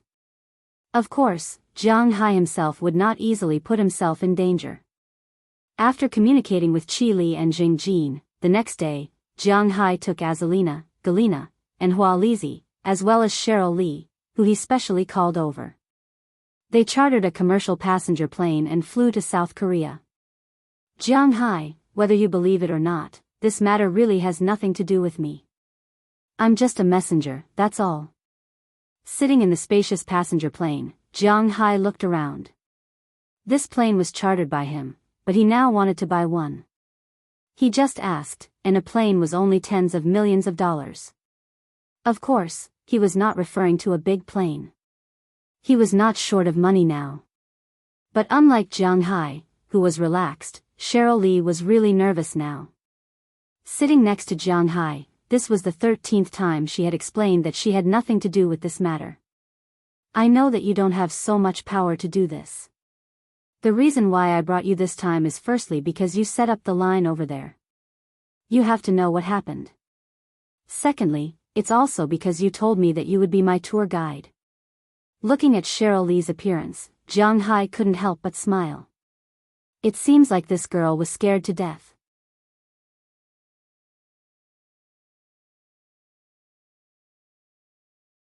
Chapter 8:21. The first reason why Jianghu caught her was naturally because of the 2 points he mentioned above. The second was to scare her. If it weren't for her, he wouldn't have built a bridge with South Korea. These guys are really ungrateful. They want my grass here, but they want to trip me over there. They are really shameless. He knew that South Korea's people were shameless before, but he didn't expect them to be so brazen. Looking at Cheryl Lee's frightened look in front of him, Jianghu couldn't help but smile. He wanted her to be afraid, but she wasn't afraid. Jianghu did this because he wanted to vent his anger on her. If it weren't for her, Jianghu wouldn't give South Korea a chance. However, Jianghu wouldn't do anything to her. As she said, she was just a mouthpiece. She couldn't play any role. Moreover, she was Pra Walton's girlfriend. Jianghu could only scare her at most. Okay, don't scare her.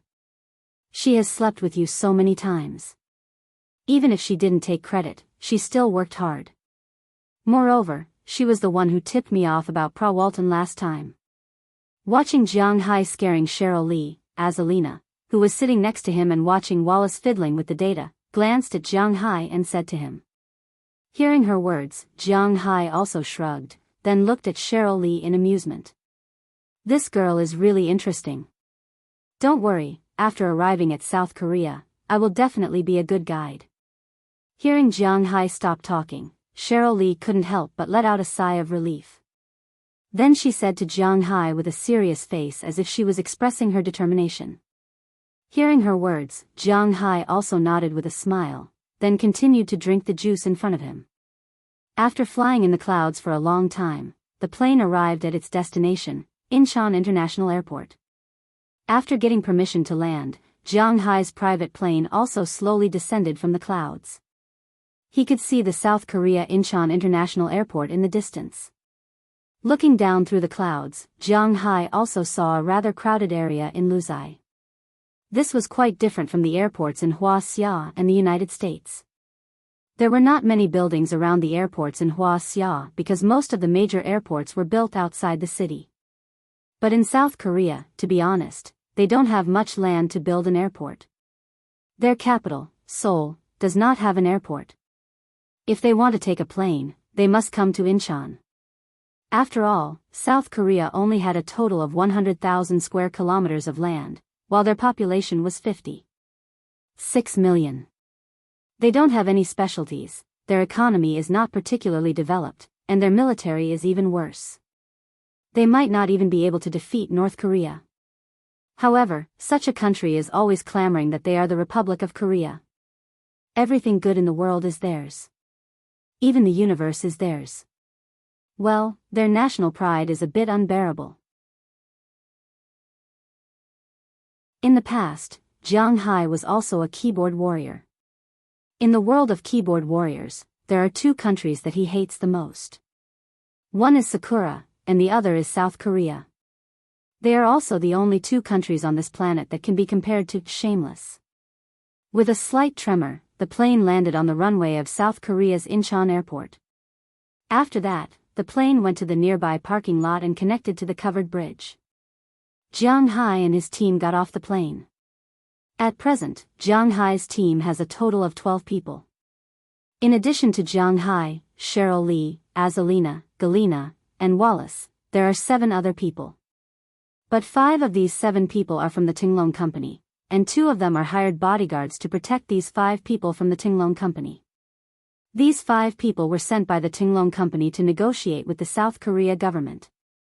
These people were carrying briefcases and file bags. They were dressed in suits and ties. Under the protection of 2 bodyguards, they walked forward with serious faces. When they walked out, they really looked like they had something to do. Because it was a private plane, Jianghu and the others took the VIP channel. However, unlike the general VIP channel, there were a lot of people waiting in the South Korea VIP channel. These people all had a unified name, fans. As mentioned earlier, South Korea has nothing to export or sell. So, they are mainly exporting culture. The so-called Korean wave, under the intentional interference of the government, can be said to have nearly 1/3 of South Korea's economy supported by their so-called idols. They have a lot of die-hard fans abroad, even more so in China. So these people waiting outside the VIP channel are here to see the stars. When Jianghu and his team came out, many people paid attention to them. But after looking at them, they don't seem to know who Jianghu and his team are. Jianghu and his team are all foreigners. Except for Jianghu and Cheryl Lee, who are yellow-skinned, they know everyone else. And Jianghu's appearance, to be honest, has not reached the level of a sissy. So these people just glanced at Jianghu and didn't riot. But at this time, another group of people came out of the VIP channel. As soon as they came out, some sharp-eyed fans saw them and then screamed loudly. "Ah, Appa. Gay Appa. Fuck the waves." The sound waves rose in an instant, scaring Jianghu. Then, he saw the fans rushing over like a flood. Fortunately, South Korea's security team is very dedicated to this situation. They immediately surrounded these people, trying to separate them. But no matter how experienced these security guards are, it is impossible for them to squeeze through hundreds of people. The shrinking circle shrank in an instant. And Jianghu and his team didn't have time to go out, they were directly surrounded by these people. They were forced to keep retreating. Jianghu is indeed strong, he has the strength of 8 people, but 8 people can't withstand the push of hundreds of people. For a while, he can only protect Azalina, Walisai, Galina, and Cheryl in his arms. Azalina and the other 2 were looking around, they want to see if there are people targeting Jianghu here. But after glancing around, they found that there seems to be no one targeting Jianghu. In fact, with their strength, or Jianghu's strength, they can go against the flow of people and squeeze out. But they can go out, but the people of the Tinglong Company and Cheryl can't go out, so they can only keep being pushed back. After thinking about it, Jianghu decided not to go out for the time being. He will return to the VIP channel and go out after the riot here is over. He also made a gesture to the 2 bodyguards over there. The security guards, who were also squeezed like a boat, also reacted. They protected the 5 people who were already a little dumbfounded and retreated to the VIP channel. "Thank you, everyone, thank you. You must pay attention to the arrangements, be careful not to get hurt." Unlike Jianghu and his team, there was a man among the group of people who came out later. He was being protected by the security guards while waving his hand happily. Jianghu didn't understand what he was saying. Jianghu only knew that he was being pushed back, and that guy was blocking his position. After all, this circle was only so big. Jianghu had no choice but to squeeze past this guy. However, Jianghu was carrying 4 girls, so when he walked, it was inevitable that he would take up more space. When she walked past the man, she accidentally squeezed him and stepped on his foot. But unexpectedly, this made this guy angry. After seeing that Jianghu stepped on him, he didn't mean to apologize. This person instantly stretched out his hand and grabbed Jianghu's coat. Feeling that someone was grabbing him, Jianghu also looked back. "Hey, you stepped on me." Seeing Jianghu, this person said loudly, but he spoke in Korean, and Jianghu couldn't understand. "I don't understand what you are talking about. What's the matter?" Looking at the hand that was still grabbing him, Jianghu frowned and spoke to him in English. After all, South Korea used to be stationed in the United States, so they still taught English very seriously. Although the intonation was a bit strange, at least, he understood what Jianghu said. "Foreigner? Humph. Idiot." After hearing Jianghu's words, this person was stunned for a moment, then he let go of his hand. One of the good things about South Korea's celebrities was that they were very sensible in front of others. After all, they represented the face of the country. Especially when facing foreigners, if it was South Korea, they might hate Japanese people the most. After all, in World War II, Japanese people harmed Korea more than Wuxia. But now, if South Korea's artists choose to perform abroad, their first choice would always be Japanese. So, don't talk about whether they were shameless or not. This was the essence of this country. However, although he wouldn't openly clash with foreigners, he still muttered in a low voice. But he didn't expect that Jianghu had someone here who could understand Korean. At this time, Cheryl Lee, who had been beside Jianghu, walked out first, glared at this man and said loudly, "Who are you calling an idiot, you pig?" Hearing Cheryl's pure Korean, this person was stunned for a moment, then he reacted. This woman was scolding him, so he wanted to teach her a lesson with a fierce look. In South Korea, male chauvinism prevailed. If a woman scolded a man on the street, it was easy to have a conflict. Seeing this person walking over with a fierce look, Jianghu also stepped forward and blocked in front of this person. At the same time, he pulled Cheryl behind him.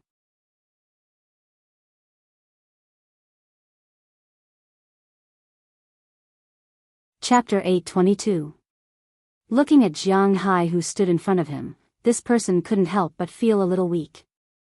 Jianghu was originally 186 meters tall, but since he got the Dragon Balls, he went through a second growth.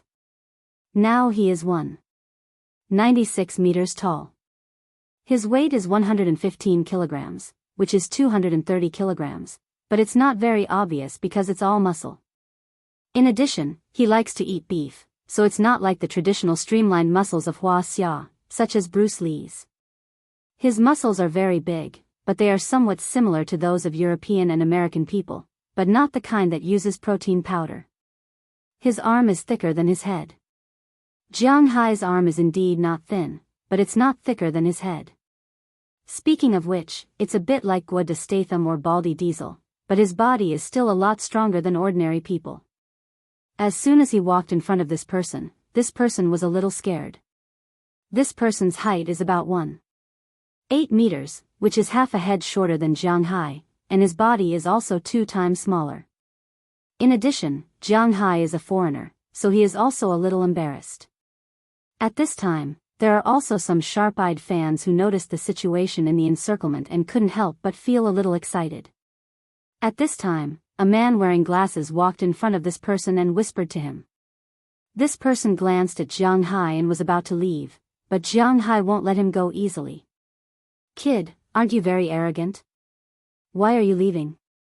Seeing this guy still dare to be rude to him, Jianghu immediately grabbed this person's collar, and seeing Jianghu make a move, the others around him immediately rushed towards Jianghu.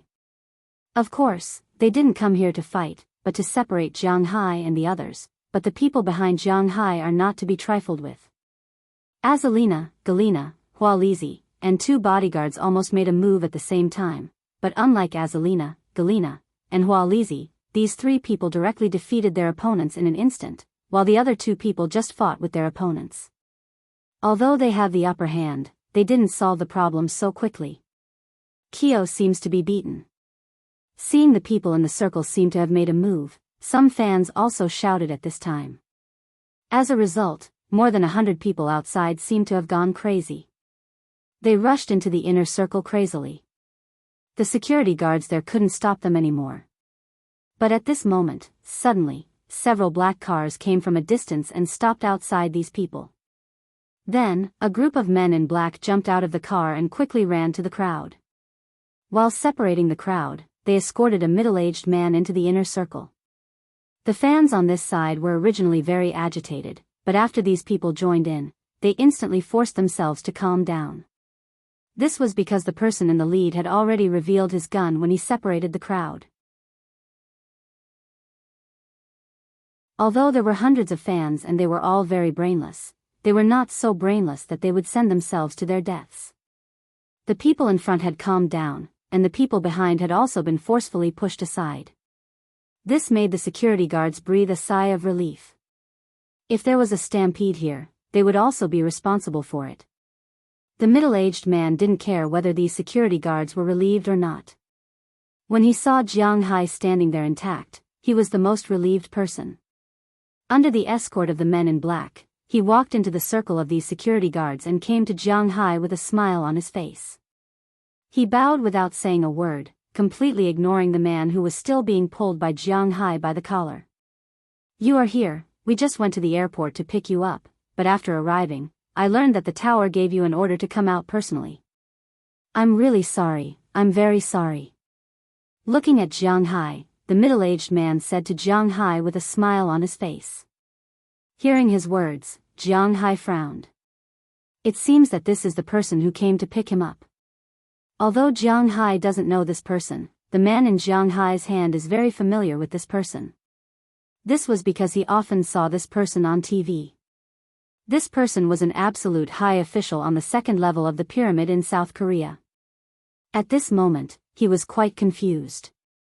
He could not understand at all why this high official and his eyes would come to curry favor with this countryman in front of him. Could it be that this person's identity was very important? Thinking of this, a few drops of cold sweat appeared on his forehead. "Sorry, there's no need. You'd better deal with the situation here. I think your country doesn't seem to welcome me very much. As soon as I come out, you want to beat me up. How about I go back first?" Seeing this person come, Jianghu glanced at the guy in his hand indifferently, then threw him directly to his subordinates, clapped his hands, and pointed at him with contempt. Hearing Jianghu's words, this person still had a smile on his face, but when he looked at this guy, he couldn't help but reveal a trace of murderous intent. If it is really because of this guy, Jianghu will go back, then he will kill this guy. Seeing this person's gaze, this made the legs of some of the people who were already weak after being mentioned by Jianghu for a long time become even weaker.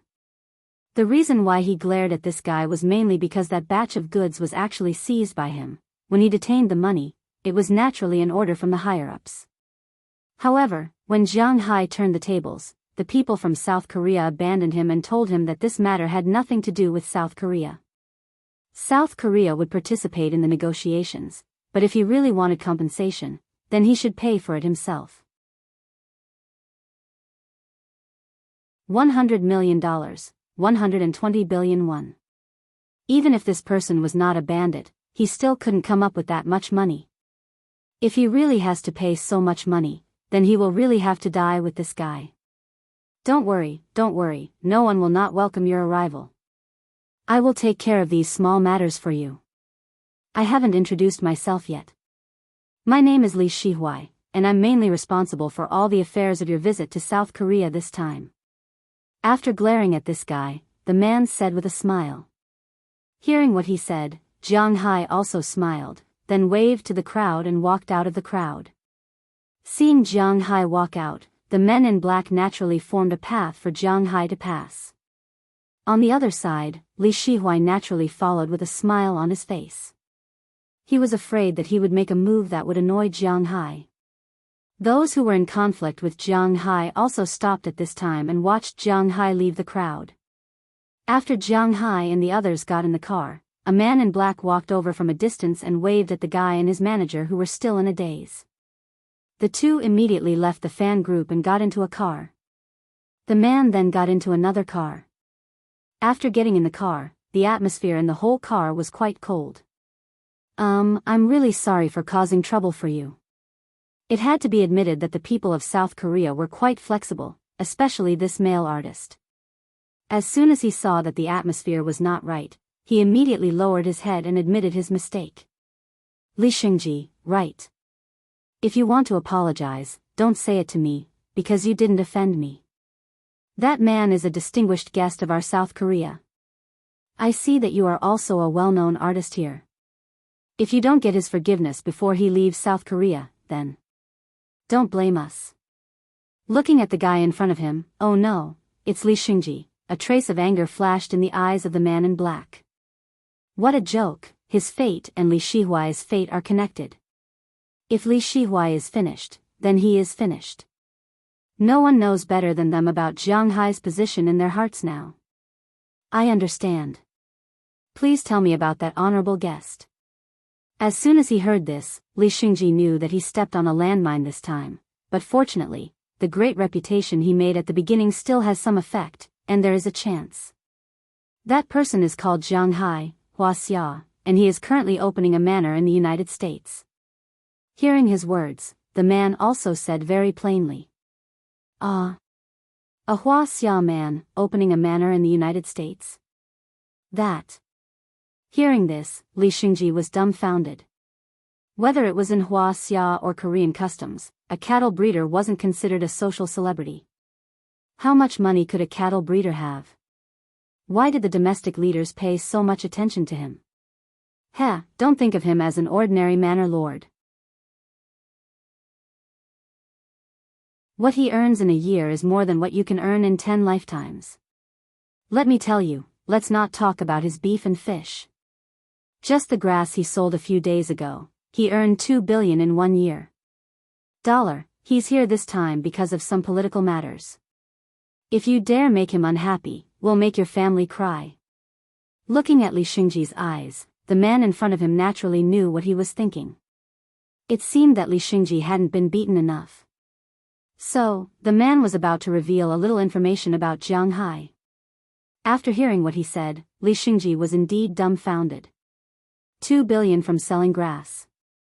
And it was dollars. Assuming that $1 could be exchanged for 1,200 won, how much was 2 billion? Li Xingji had been famous for a few years now, but his net worth didn't even add up to 5 billion won. Everyone who paid attention to Korean entertainment companies knew how ruthless the commission was. Indeed, as the man said, what Jianghu earned in a year was more than he could earn in 10 lifetimes. Thinking this, he couldn't help but shudder. How could he ask for Jianghu's forgiveness? That was also a problem. At that moment, Jianghu didn't know what the man was thinking. All he knew was that he wouldn't care. Asking him to forgive someone? It was a little difficult. Who in the world didn't know that he was narrow-minded? He could only say that there was no such thing as a saint.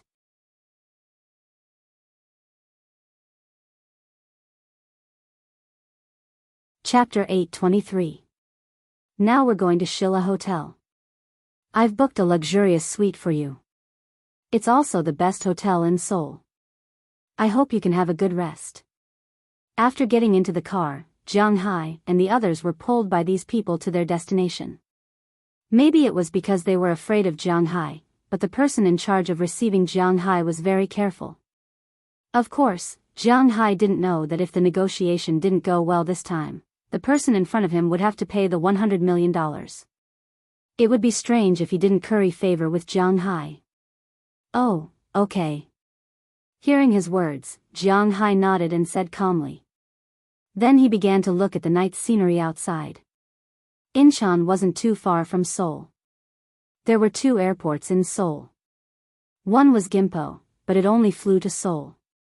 But to be honest, it wasn't flying at all. How big was South Korea? So, the so-called planes there were more to Jeju Island, and the planes going to other countries all went from Incheon. From Incheon to Seoul, it only took a little more than an hour. Moreover, these people had license plates, so no one would say anything even if they sped up and ran red lights.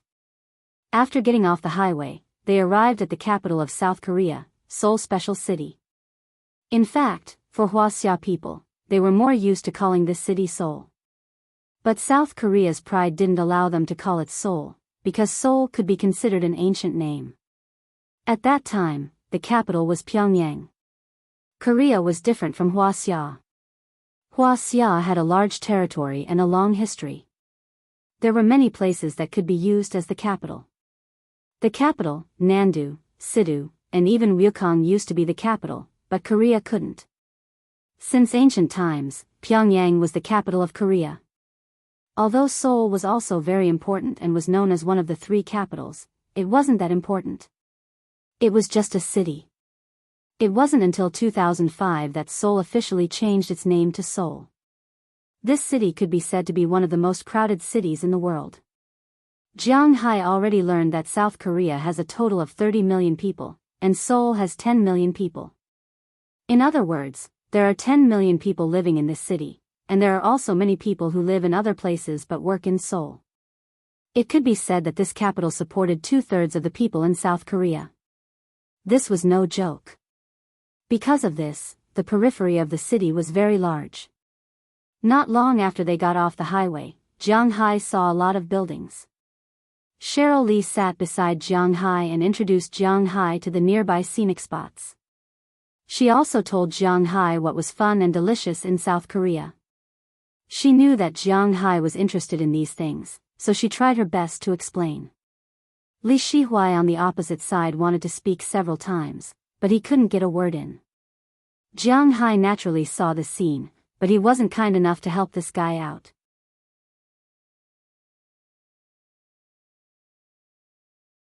For Jianghu, he came this time to denounce these people. How could he be kind enough to give these guys a good face? Finally, when Cheryl Lee said that she was tired and was drinking water, Li Shihui found an opportunity. That, Mr. Jianghu, my boss asked me to ask you when you have time. We can negotiate as soon as possible. Looking at Jianghu, the man said seriously. Hearing what he said, Jianghu pretended not to hear. Seeing Jianghu's appearance, Li Shihui couldn't help but smile bitterly. He naturally knew that Jianghu was just pretending. The car was very quiet, and his voice wasn't soft just now. He could see that this man was not easy to serve. But no matter how hard it was to serve him, he still had to serve him. After all, if Jianghu wasn't happy, he could just leave now. Not only would he not be able to report to his superiors, but the South Korea government would also not forgive him. After all, this would damage their international image, and he would be the best scapegoat for that person. At the same time, he wouldn't be able to pay back the $100 million that Jianghu demanded in compensation. At that time, he would have no other choice but to die. For his own life, for his own future, and for his family, he had to endure this. As long as Jianghu was happy, he would do anything. The most important thing now was to build a good relationship with Jianghu. That, Mr. Jianghu, what do you think of my suggestion just now? He braced himself. Since Jianghu was ignoring him, he had to do it. With a smile on his face, he looked at Jianghu eagerly and continued to ask him. What's the rush? I just got here. No matter what, I'll have to play for a few days first. Hearing this, Jianghu smiled disdainfully. Did he think he was so easy to deal with? He wanted these people to know what it meant to say that it was easy to invite a god, but difficult to send him away. Mr. Jiang, this is really too late. I'll tell you the truth, the person who detained your plane was me, but I was ordered to do so by the higher-ups. Now that you said you wanted $100 million in compensation, the higher-ups gave up on me. They said that if you want compensation, I'll be responsible for the money, but where do I have 120 billion Korean won? My entire net worth is less than 10 billion. If you really want me to compensate, I can only die. Looking at Jianghu's calm expression, the man spoke in a low voice with a helpless expression. He was begging for mercy and pretending to be pitiful. But what he got in return was only Jianghu's indifferent smile. What did his death have to do with Jianghu? What does this have to do with me? Mr. Lee? Looking at him indifferently, Jianghu smiled disdainfully. I was rude. Hearing Jianghu's words, a trace of anger flashed across the man's face at first, but then it disappeared. He knew that he couldn't threaten Jianghu. The only thing he could do was to beg Jianghu to be merciful. He was now desperately thinking about how he could please Jianghu. At this time, he glanced at Cheryl Lee, who was sitting on Jianghu's left, Hua Lizi, who was sitting on the right, Azalina, who was sitting in the front passenger seat, and Galina, who was sitting in the car behind. He seemed to know Jianghu's weakness. As for what weakness? Was there a need to say it? It was a weakness that all men had. It was like this: I don't know what Mr. Jianghu knows about our country's culture. Since he had made up his mind to please Jianghu shamelessly, he had to cater to his tastes. Since Jianghu liked women, he had to lead this topic up. I'm from the northeast, Bingcheng, so I know a little about this country. Barbecue, cold noodles, plastic surgery, Korean dramas. Hearing this person's words, Jianghu still answered him because it had nothing to do with business. However, after thinking about it, he could only think of these things. As for the rest, such as shameless, the universe is yours, and so on, Jianghu didn't say them out loud. The self-esteem of this nation was quite abnormal. If he said it out loud, they would fight him to the death, and it would be troublesome. Yes, the food in South Korea is quite good. I've also prepared our most famous Korean food for you tonight. You can have a good taste. As for Korean dramas, this is also our culture. I don't know if Mr. Jiang has a favorite girl group or celebrity. Hearing Jianghu's answer, Li Shihui also laughed. This was a good start. He was afraid that Jianghu would ignore him. As long as Jianghu ignored him and had a bad attitude, he could tolerate it. Girl group? I don't know. To be honest, in my opinion, Korean female celebrities all look the same. Jianghu was already very polite by not mentioning their faces. He remembered that there was a joke on the internet. It said that a few Wuxia men who married foreigners were chatting together. Some said that after marrying a woman from India, they found out that the status of Indian women was so low. Some said that after marrying a woman from Russia, they found out that Russian women could be so fat after marriage. In the end, the man who married South Korea said that after marrying a woman from South Korea, he found out that marrying a woman from South Korea was like marrying a woman from the whole country. Jianghu didn't have a good impression of South Korea from the bottom of his heart. Therefore, he didn't have a good impression of those women from this country who were coquettish. Moreover, there were often bad rumors about them on the internet. As for those Korean dramas, he wouldn't watch them. Only old ladies and middle-aged women would like to watch those things. Jianghu liked to watch comedies. Hearing Jianghu's words, Li Shihui couldn't help but wipe his sweat. Jianghu's answer seemed to make him unable to intervene. You really don't know about South Korea's girl group? Although I can't tell them apart, I still know some of the representative ones. You don't know any of them? But before he could speak, Cheryl Lee spoke first. I really don't know. I don't pay attention to these things. Shaking his head, Jianghu really didn't pay attention to these things. Even if you don't pay attention to them, you should have heard of their songs. Their songs are quite popular in Asia. It's called Nobody, Wonder Girls. Cheryl Lee said as she sang a few lines and gestured.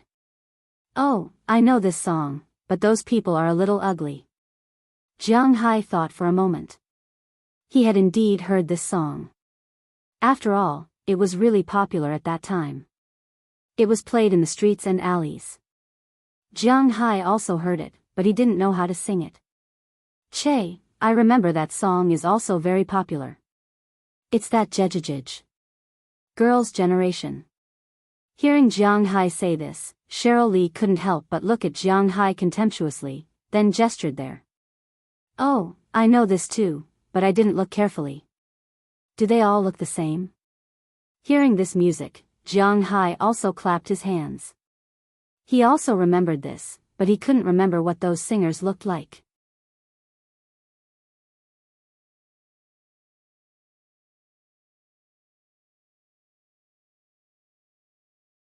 Chapter 824. Jianghu wasn't very interested in Korean stuff. He didn't like girl groups, Korean dramas, and so on. Especially some Korean stars who insulted China. Jianghu naturally disliked them even more. He used to be one of the keyboard warriors who crusaded against these people on the internet. But it was impossible for him to stop so many people from liking him. Especially some brainless little girls and middle-aged and elderly women. Thinking back, when Jianghu's grandmother was still alive, she especially liked to watch Korean dramas because she liked to watch those Jiang family and Lee family short stories. Later on, when he went to school, one of his roommates especially liked those Korean girl bands. Of course, he wasn't a true fan. If he counted, he was probably a true fan of the legs. The dance of the Korean girl bands, you know. That era seemed to be the era of thighs, oh no, the era of ants, the era of young girls. It was the most popular time. In Jianghai's dormitory when he went to school, every day was despicable, despicable, despicable, or oh, so Jianghai also heard some of it. He wasn't the kind of person who would stop others from liking something he didn't like. From what he had seen and heard, he also knew about this group. But to be honest, he had also seen the music video, but he couldn't tell who those people were at all. At most, he could tell their height, their hair color, and so on. As for the resemblance, well, Jianghai could only laugh. Not all South Koreans had undergone plastic surgery. Just like how there were good people in Japan, there were also good people in South Korea. However, it was difficult to distinguish them. Oh, it's good that you know, it's good that you know. Hearing Jianghai's words, Li Shihui couldn't help but wipe his sweat and then laughed a few words. For him, as long as Jianghai knew, this was the most important thing. After that, he stopped talking and picked up his phone to send a text message. On the other side, Cheryl Lee was introducing Seoul to Jianghai. Since Jianghai said that he wanted to stay here for a few days, he naturally had to go to those scenic spots. Cheryl Lee was also introducing him to Seoul. There weren't many places to play in Seoul. Their first choice was those palaces and the like. However, Jianghai and the others had been to the imperial capital's Forbidden City before. What's so fun about Seoul? Next was Ledian World. This was an amusement park, so Jianghai wasn't interested in it. South Hill Park is a sacred place for couples in Seoul. But Jianghai only feels that it is a place for couples. However, since they were already here, it was impossible for them to not go anywhere. Although they looked down on this country, they couldn't just not go anywhere since they were already here. Therefore, Jianghai was still discussing with Cheryl Lee where they should go to play these few days. Soon, the motorcade arrived at the Shilla Hotel in Seoul. The Shilla Hotel was a hotel under the Seoul Samsung Group. It was one of the top 2 hotels in Korea. The only one that could compete with it was the Lotte Hotel in Busan. I won't introduce the Shilla Hotel here. Anyway, for Jianghai, this was just a way to make up the word count. The current plot was quite smooth, so he was too lazy to use these things to make up the word count. It was easy to interrupt the flow of the plot. The car stopped in front of the Shilla Hotel, and a special doorman came to open the door.